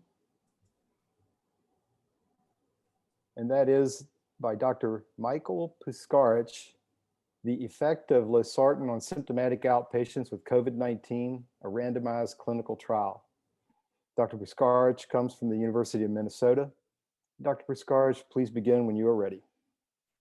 Thank you for that introduction. I'm honored to have the opportunity to present this abstract on behalf of my co-investigators.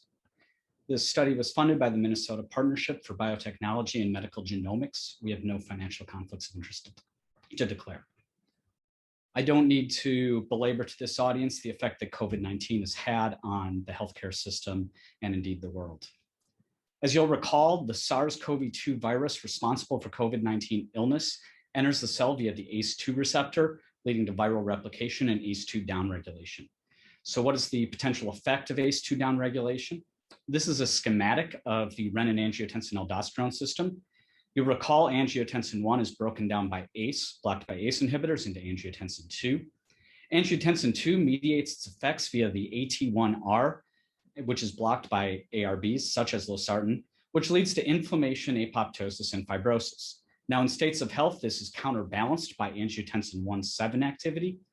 Angiotensin 1-7 in and of itself is a derivative of angiotensin 2, metabolized by ACE2. And so one might expect that in the setting of COVID-19, when you lose ACE2 activity, that you might get a disruption in this homeostasis. That's nice in theory. Does that happen in patients? The early data out of China would have suggested yes. Ang2 levels are approximately 10 times higher in severe COVID-19 than in healthy controls, and about 5 times higher than those with essential hypertension. Moreover, Ang2 is directly proportional to viral load, shown here as inversely proportional to cycle threshold, which is inversely proportional to viral load. And Ang2 is also associated with the degree of lung injury, illustrated here by P to F ratio, with low P to F being worse. So could we potentially blockade AT1R and improve outcomes? So we had no preclinical models of COVID-19 at the time of study design, but we did have preclinical models of SARS. Those showed that AT1R blockade, specifically with losartan, decreased lung injury and mortality in mice with SARS. Indeed, early clinical data out of COVID-19 suggested that treatment with ACE or NARB after adjusting for other confounders may be associated with less severity of illness and lower mortality rates, although this data was fairly mixed. You may also recall that in spring of last year, there was a bit of a social media storm surrounding these medications in COVID-19.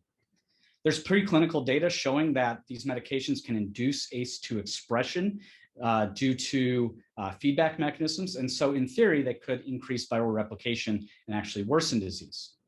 Nevertheless, given the preponderance of evidence, we hypothesized that treatment of ACE-NARB naive outpatients with symptomatic COVID-19 would reduce hospitalization, reduce symptomatology of COVID-19, specifically lung injury, without adversely affecting viral load. To test this hypothesis, we conducted a blinded, randomized control trial at 3 institutions across Minnesota from April to November of last year. The study was overseen by a central IRB, registered with the FDA and clinicaltrials.gov, and underwent monitoring by an independent DSMB. Screening took place via a 2-step automatic followed by manual EHR process, and potentially eligible patients were contacted either by phone or video and underwent remote electronic consent by research coordinators.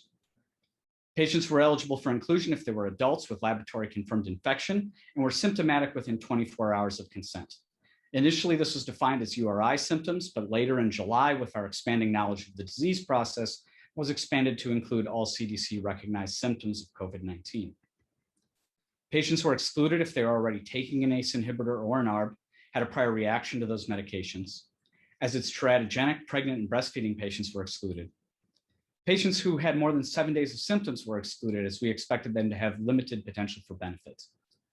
Patients with severe liver and kidney disease, as well as those with a blood pressure of less than 110 were excluded. Patients underwent randomization via site-specific, age-stratified randomization schema in a 1-to-1 allocation profile using random permuted blocks. The intervention was losartan, 25 milligrams orally twice daily for 10 days in those with normal renal function, and reduced to once daily in those with an eGFR of 30 to 60. And again, stage 4 kidney disease was excluded. The intervention was a tablet over-encapsulated in microcrystalline methylcellulose, and the blind was a matched placebo without the active intervention. Only the pharmacist and randomization biostatistician were unblinded. Potentially eligible patients who consented to the trial underwent FDA-mandated screening with the laboratory results shown here. This was initially accomplished completely in person. However, later a mobile phlebotomy service accomplished some of these. For patients still meeting inclusion criteria, they underwent overnight courier with the study materials, included blinded study drug, a blood pressure cuff, thermometer, oral pharyngeal swabs with viral media, as well as both written and visual instructions via IRB-approved web links of how to collect the specimens. Patients maintained daily blood pressure and temperature logs, sent us viral swabs every 3 days that were maintained on ice and immediately couriered to the lab, and underwent validated remote phone symptom inventory using validated metrics. The primary efficacy outcome was all-cause hospital admission within 15 days.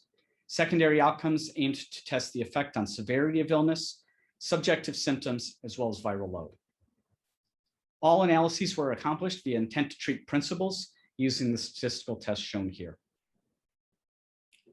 Our sample size was calculated based on early preliminary data coming out of China, Italy, and New York in February of last year. These early data suggested a hospitalization rate of COVID-19 of 15%, which we've since slurred due to the presence of minimally and asymptomatic patients, as well as testing limitations to be an overestimate. Nevertheless, based on these estimates, we required 580 patients to detect an 8% absolute reduction in hospitalization rate. Here is our study flow diagram. Over 14,000 EHRs and tests were screened. 2,000 of them did not meet inclusion criteria. Over 10,000 had exclusion criteria, most commonly prolonged symptom duration, non-English speaking without an interpreter for the remote consent process, insufficient transportation for the safety labs, or inability to contact the patient. Of the 1,400 or so potentially eligible patients offered participation, 1,300 declined, leaving approximately 160 patients. Of these, 45 either had abnormal labs or did not present for their screening labs, leaving 117 patients for randomization in a one-to-one allocation ratio. All patients were followed and analyzed via intent to treat principles. Here is our demographics of the final cohort. I'll call your attention to a couple facts. The group was young with an age of just under 40. Average BMI was just under 30, and there was a very low rate of comorbidities. At the time of study termination, the blinded study results demonstrated only 4 patients had met the primary outcome, or 3.4%. This was significantly lower than the hypothesized combined event rates. Based on this, we made the difficult decision to terminate the trial early due to a high expectation of futility and inability to show superiority of the intervention. I'm going to pause here as this is the primary unblinded efficacy outcome. This is the absolute difference in hospitalization rate between losartan and placebo, showing a trend towards improvement in the placebo arm. However, the 95% confidence interval crosses 1, so we cannot declare superiority. I'll note a couple things here. The event rate is low, so this is a fragile trial. 2, placebo is trending to be better. And then 3, our 95% confidence interval does not cross our a priori threshold, so this could be interpreted as a negative trial with some caveats that I will add at the end. In terms of our secondary outcomes, we saw no difference between the 2 treatment groups, and similarly to the primary outcome, if anything, trended towards better in the placebo arm. We saw no difference in the subjective experience of dyspnea between groups, all the way out to 28 days. We similarly saw no effect on either the physical or mental health components of the SF-12 quality of life measure. But importantly, we also saw that the drug was well tolerated. In general, the majority of patients took all of their doses. There was no difference in either total or organ-specific adverse event rates. Specifically, there were no episodes of kidney injury or hyperkalemia. This all begs the question, were patients even getting a pharmacologically active dose?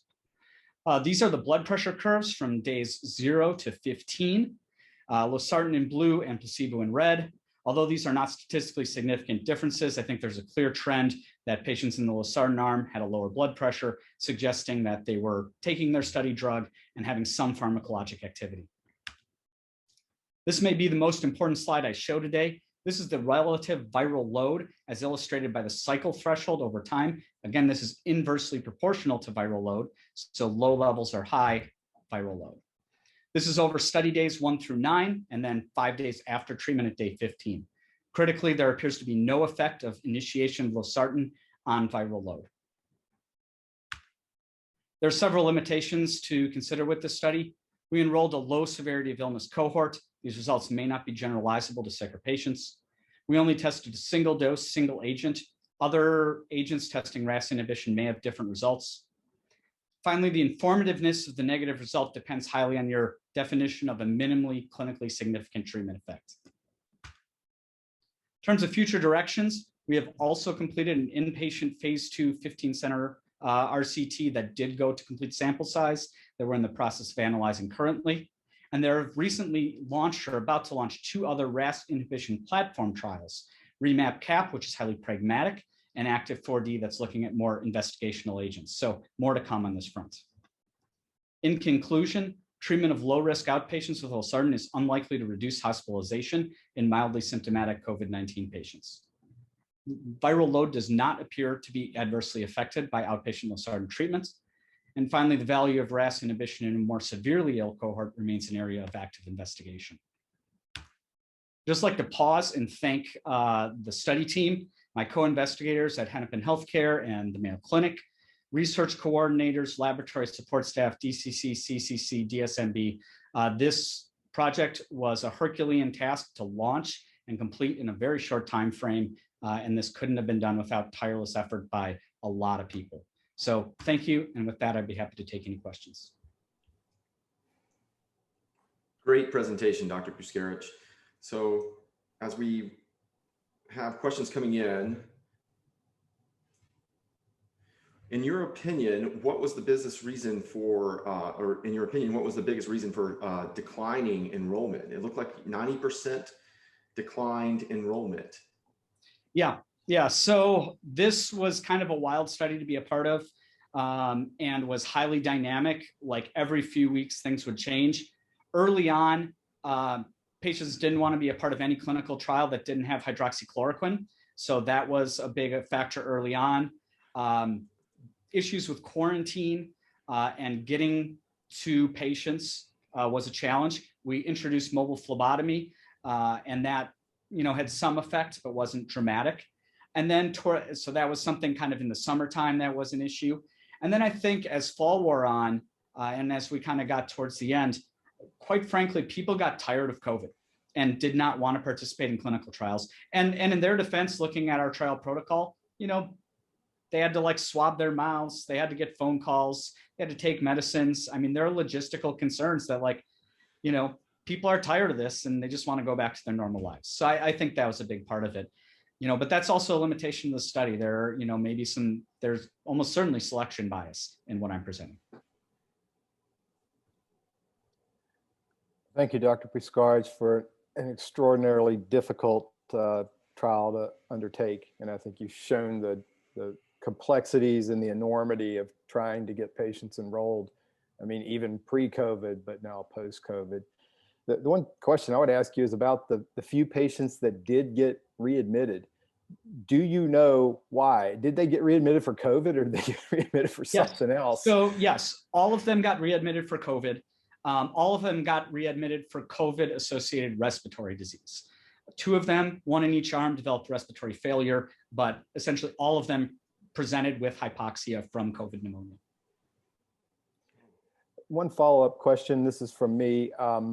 Did you consider a dose trial to look at different doses? Yeah. Or was it just too impossible? Yeah, so initially we actually wanted to go with twice this dose, but essentially the FDA said, no, you can't do that. Again, this was in the midst of the controversy surrounding ACEs and ARBs. And so we kind of launched basically with what the FDA allowed us to do, which was this was the maximal dose that we were allowed to test. In retrospect, and had I had more time, an adaptive dose escalation study where once we showed that it wasn't affecting viral load without a lot of episodes of hypotension where we escalated a dose, I would have loved to do that study. But again, we launched this pretty quick and I wasn't smart enough to foresee that complication. That's interesting. Which brings us to another poignant question is, do you know if you affected the RAS system? Yep. So that is an area of ongoing analysis. One of the challenges with analyzing the RAS system is you have to get special blood tubes with an angiotensin inhibitor preloaded in the tube. And so we did work out that process and gathered those samples. It's a fairly expensive analysis to be done. So we only did that analysis on a subgroup of inpatients to begin with. However, we believe we've secured enough funding to go through and do that in all the patients we've enrolled in all the trials. So some of the things that we're intending to study are, do patients with a high RAS burden at enrollment, are they more likely to respond to treatments, for instance? So that is kind of a precision medicine paradigm. It's a secondary analysis, exploratory, but that's one of the routes we're going. Will one of those measurements be Ang-1-7? You would presume that a low Ang-1-7 would be the most likely responders, and maybe they had plenty already. Yeah. So we measured Ang-2, Ang-1-7, and then our plan is to analyze on both of those as well as the ratio between the two. Well, thank you, Dr. Pascarich. That was a great presentation. I look forward to the secondary analysis and the future work that you're going to present. This brings us to our final presentation, which is titled Point of Care Ultrasound as a Rule-Out Test in Suspected Diverticulitis Reduces Emergency Department Length of Stay. This is presented by Dr. Lauren Ann Sulemi, Massachusetts General Hospital. Dr. Sulemi, please begin when you're ready. Thank you, Dr. Beam. Hi, my name is Lauren Salemi, and on behalf of my co-authors at Massachusetts General Hospital, I'm happy to present to you all our research on point-of-care ultrasound as a rule-out test in suspected diverticulitis reduces emergency department length of stay. The authors have no disclosures. Given its high accuracy, CT has become the primary diagnostic modality for diverticulitis in the emergency department. However, suspicion of diverticulitis is common, and diverticulitis has a 22% recurrence rate. This means repeated CTs, and CTs take extra time, which leads to downstream delays for all patients. However, prior research has shown high diagnostic accuracy of ultrasound for diverticulitis. This makes POCUS a potential alternative diagnostic modality. Specifically in the EM literature, our colleagues in Long Island have recently published a prospective cohort study of POCUS for the diagnosis of diverticulitis in the emergency department. They found high sensitivity and specificity for POCUS. The objectives of our study were to determine the accuracy of POCUS in both diagnosing diverticulitis and in differentiating uncomplicated from complicated disease. Additionally, we aimed to quantify the time-saving potential of POCUS in the workup of diverticulitis. We designed a single-center prospective observational study held at a large coronary care emergency department with 117,000 patient visits per year. This was a convenient sample, and patients were enrolled when study personnel were available. Study personnel were members of the emergency ultrasound division, and inclusion criteria were adults with suspected diverticulitis for whom a CT was ordered. POCUS was performed prior to CT in all cases, and the CT read was used as the reference standard, and complicated diverticulitis was defined as presence of either absence and/or perforation. Individual patient labs, vital signs, and time to diagnostic interpretations were monitored. Treatment and disposition were also monitored for each patient. Here is a visual of our study map. Time 0 is ED arrival. Once a CT is ordered for suspected diverticulitis, a patient is eligible for enrollment. If they are enrolled, a POCUS is then performed and interpreted in real time. A CT is then performed, and then it's later interpreted by a radiologist. The time between POCUS and CT results would be the potential time savings. Our diverticulitis protocol was called the left iliac fossa tics, or LIFT protocol. Beginning with the curvilinear probe, we found the sagittal pelvis view, in which the sigmoid colon is deep to the bladder or uterus. Next, we followed the sigmoid colon leftward to the descending colon, scanning in transverse and longitudinal planes.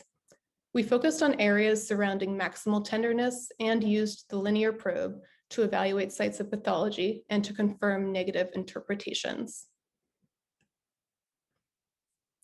The study personnel interpreted POCUS examinations in real time using major findings for diverticulitis.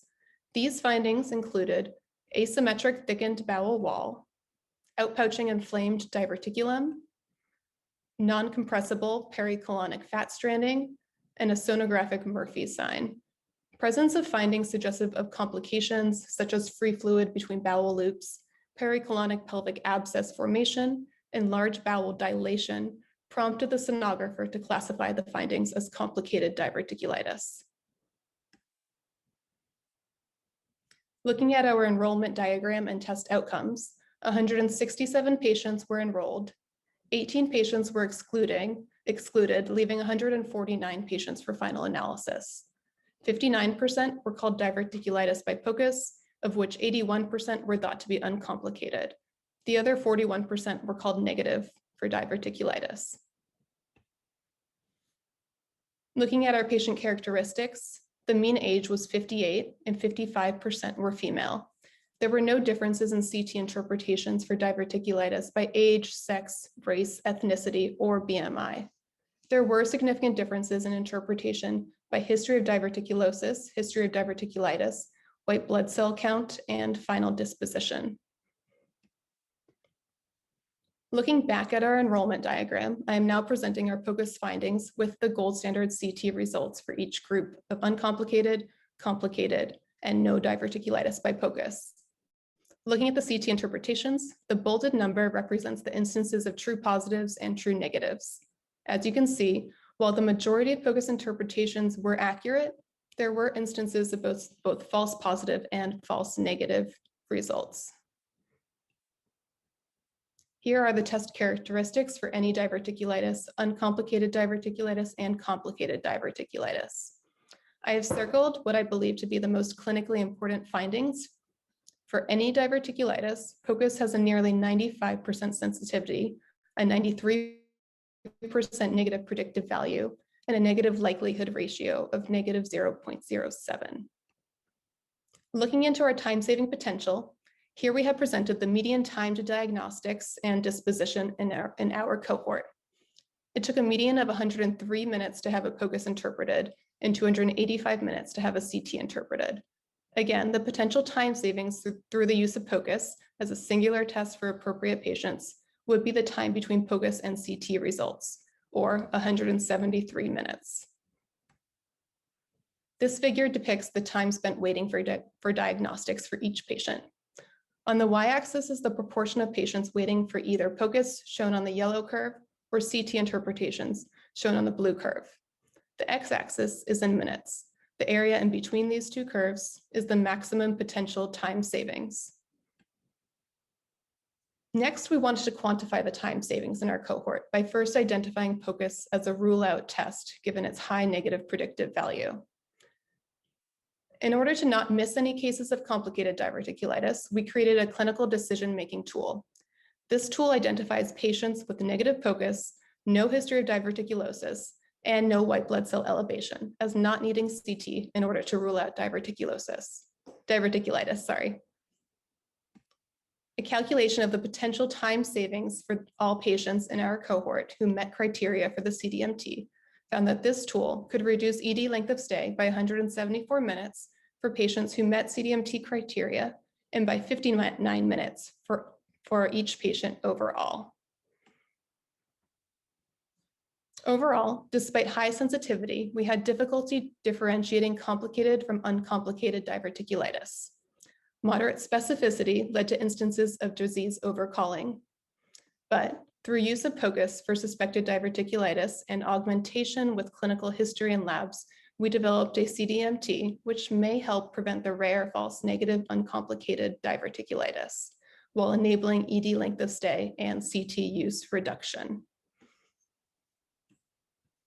We were unable to confirm the same POCUS accuracy as was demonstrated in a similar study by Cohen et al.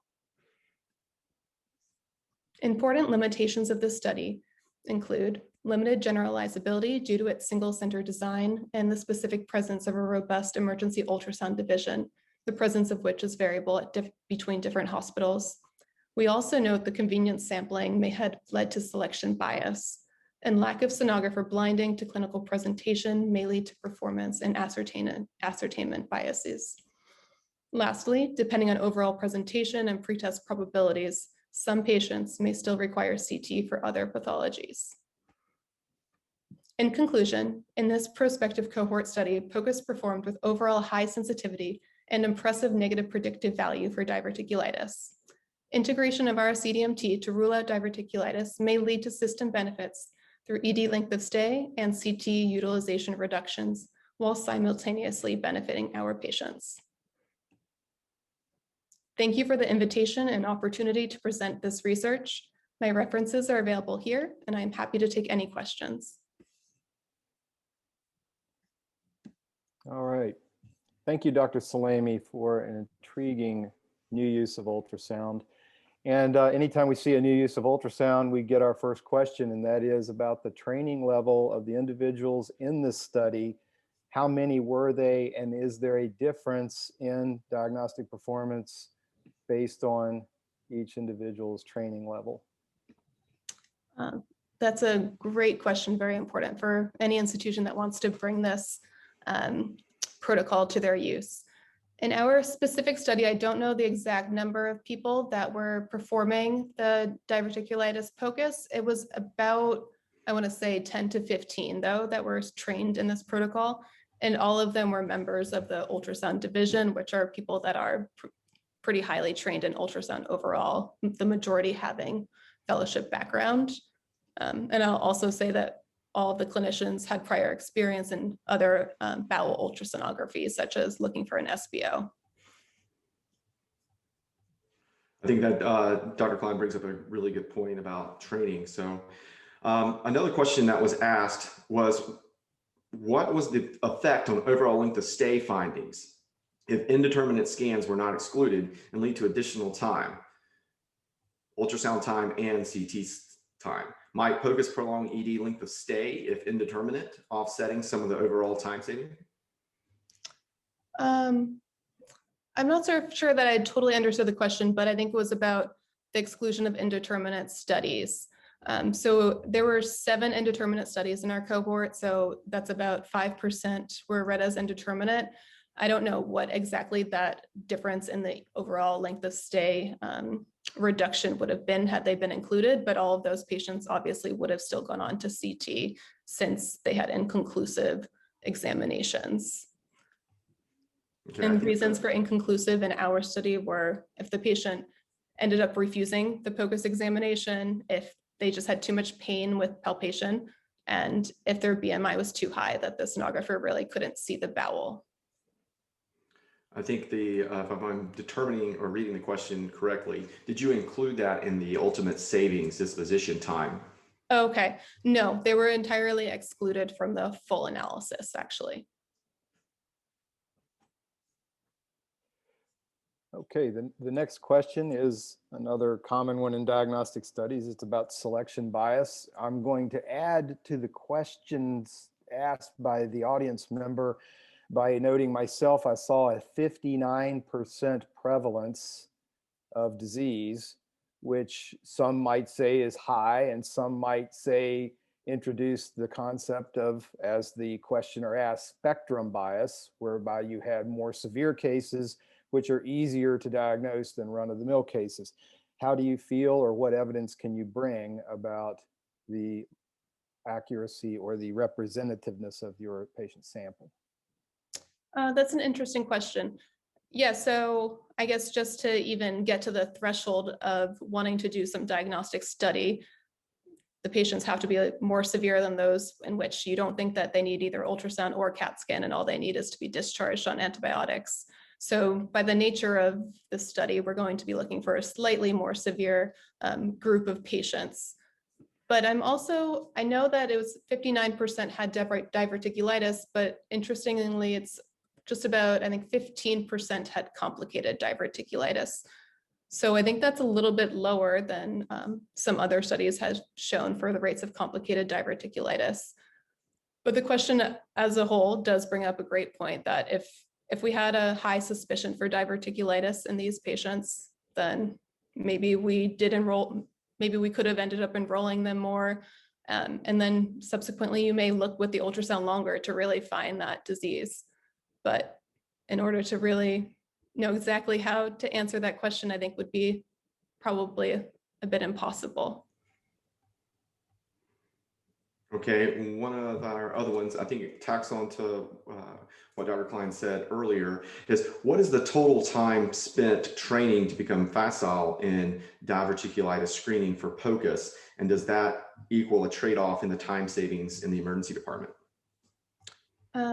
Great question. So for our group, the time spent training was, we had a 1-hour didactic session in which we looked at images of diverticulitis on ultrasound and went over what the study protocol would be. And then after that, everyone had at least 3 precepted scans where someone that was fully trained in this protocol was watching and helping them do the scanning. The amount of how that will compare to the time that is saved, I would like to think that since in our group it was 1 hour per patient that was saved for them in the emergency department, that most likely if you invest this time in training the personnel, that there will be benefits down the road for all of your patients. Well, thank you, Dr. Salemi, for the innovative approach to diagnosing diverticulitis. And at this time, I would like to thank again all of our plenary speakers today. Please join us tomorrow for the keynote address and plenary session, which begins at 9:30 a.m. Central Time. Enjoy the rest of the conference.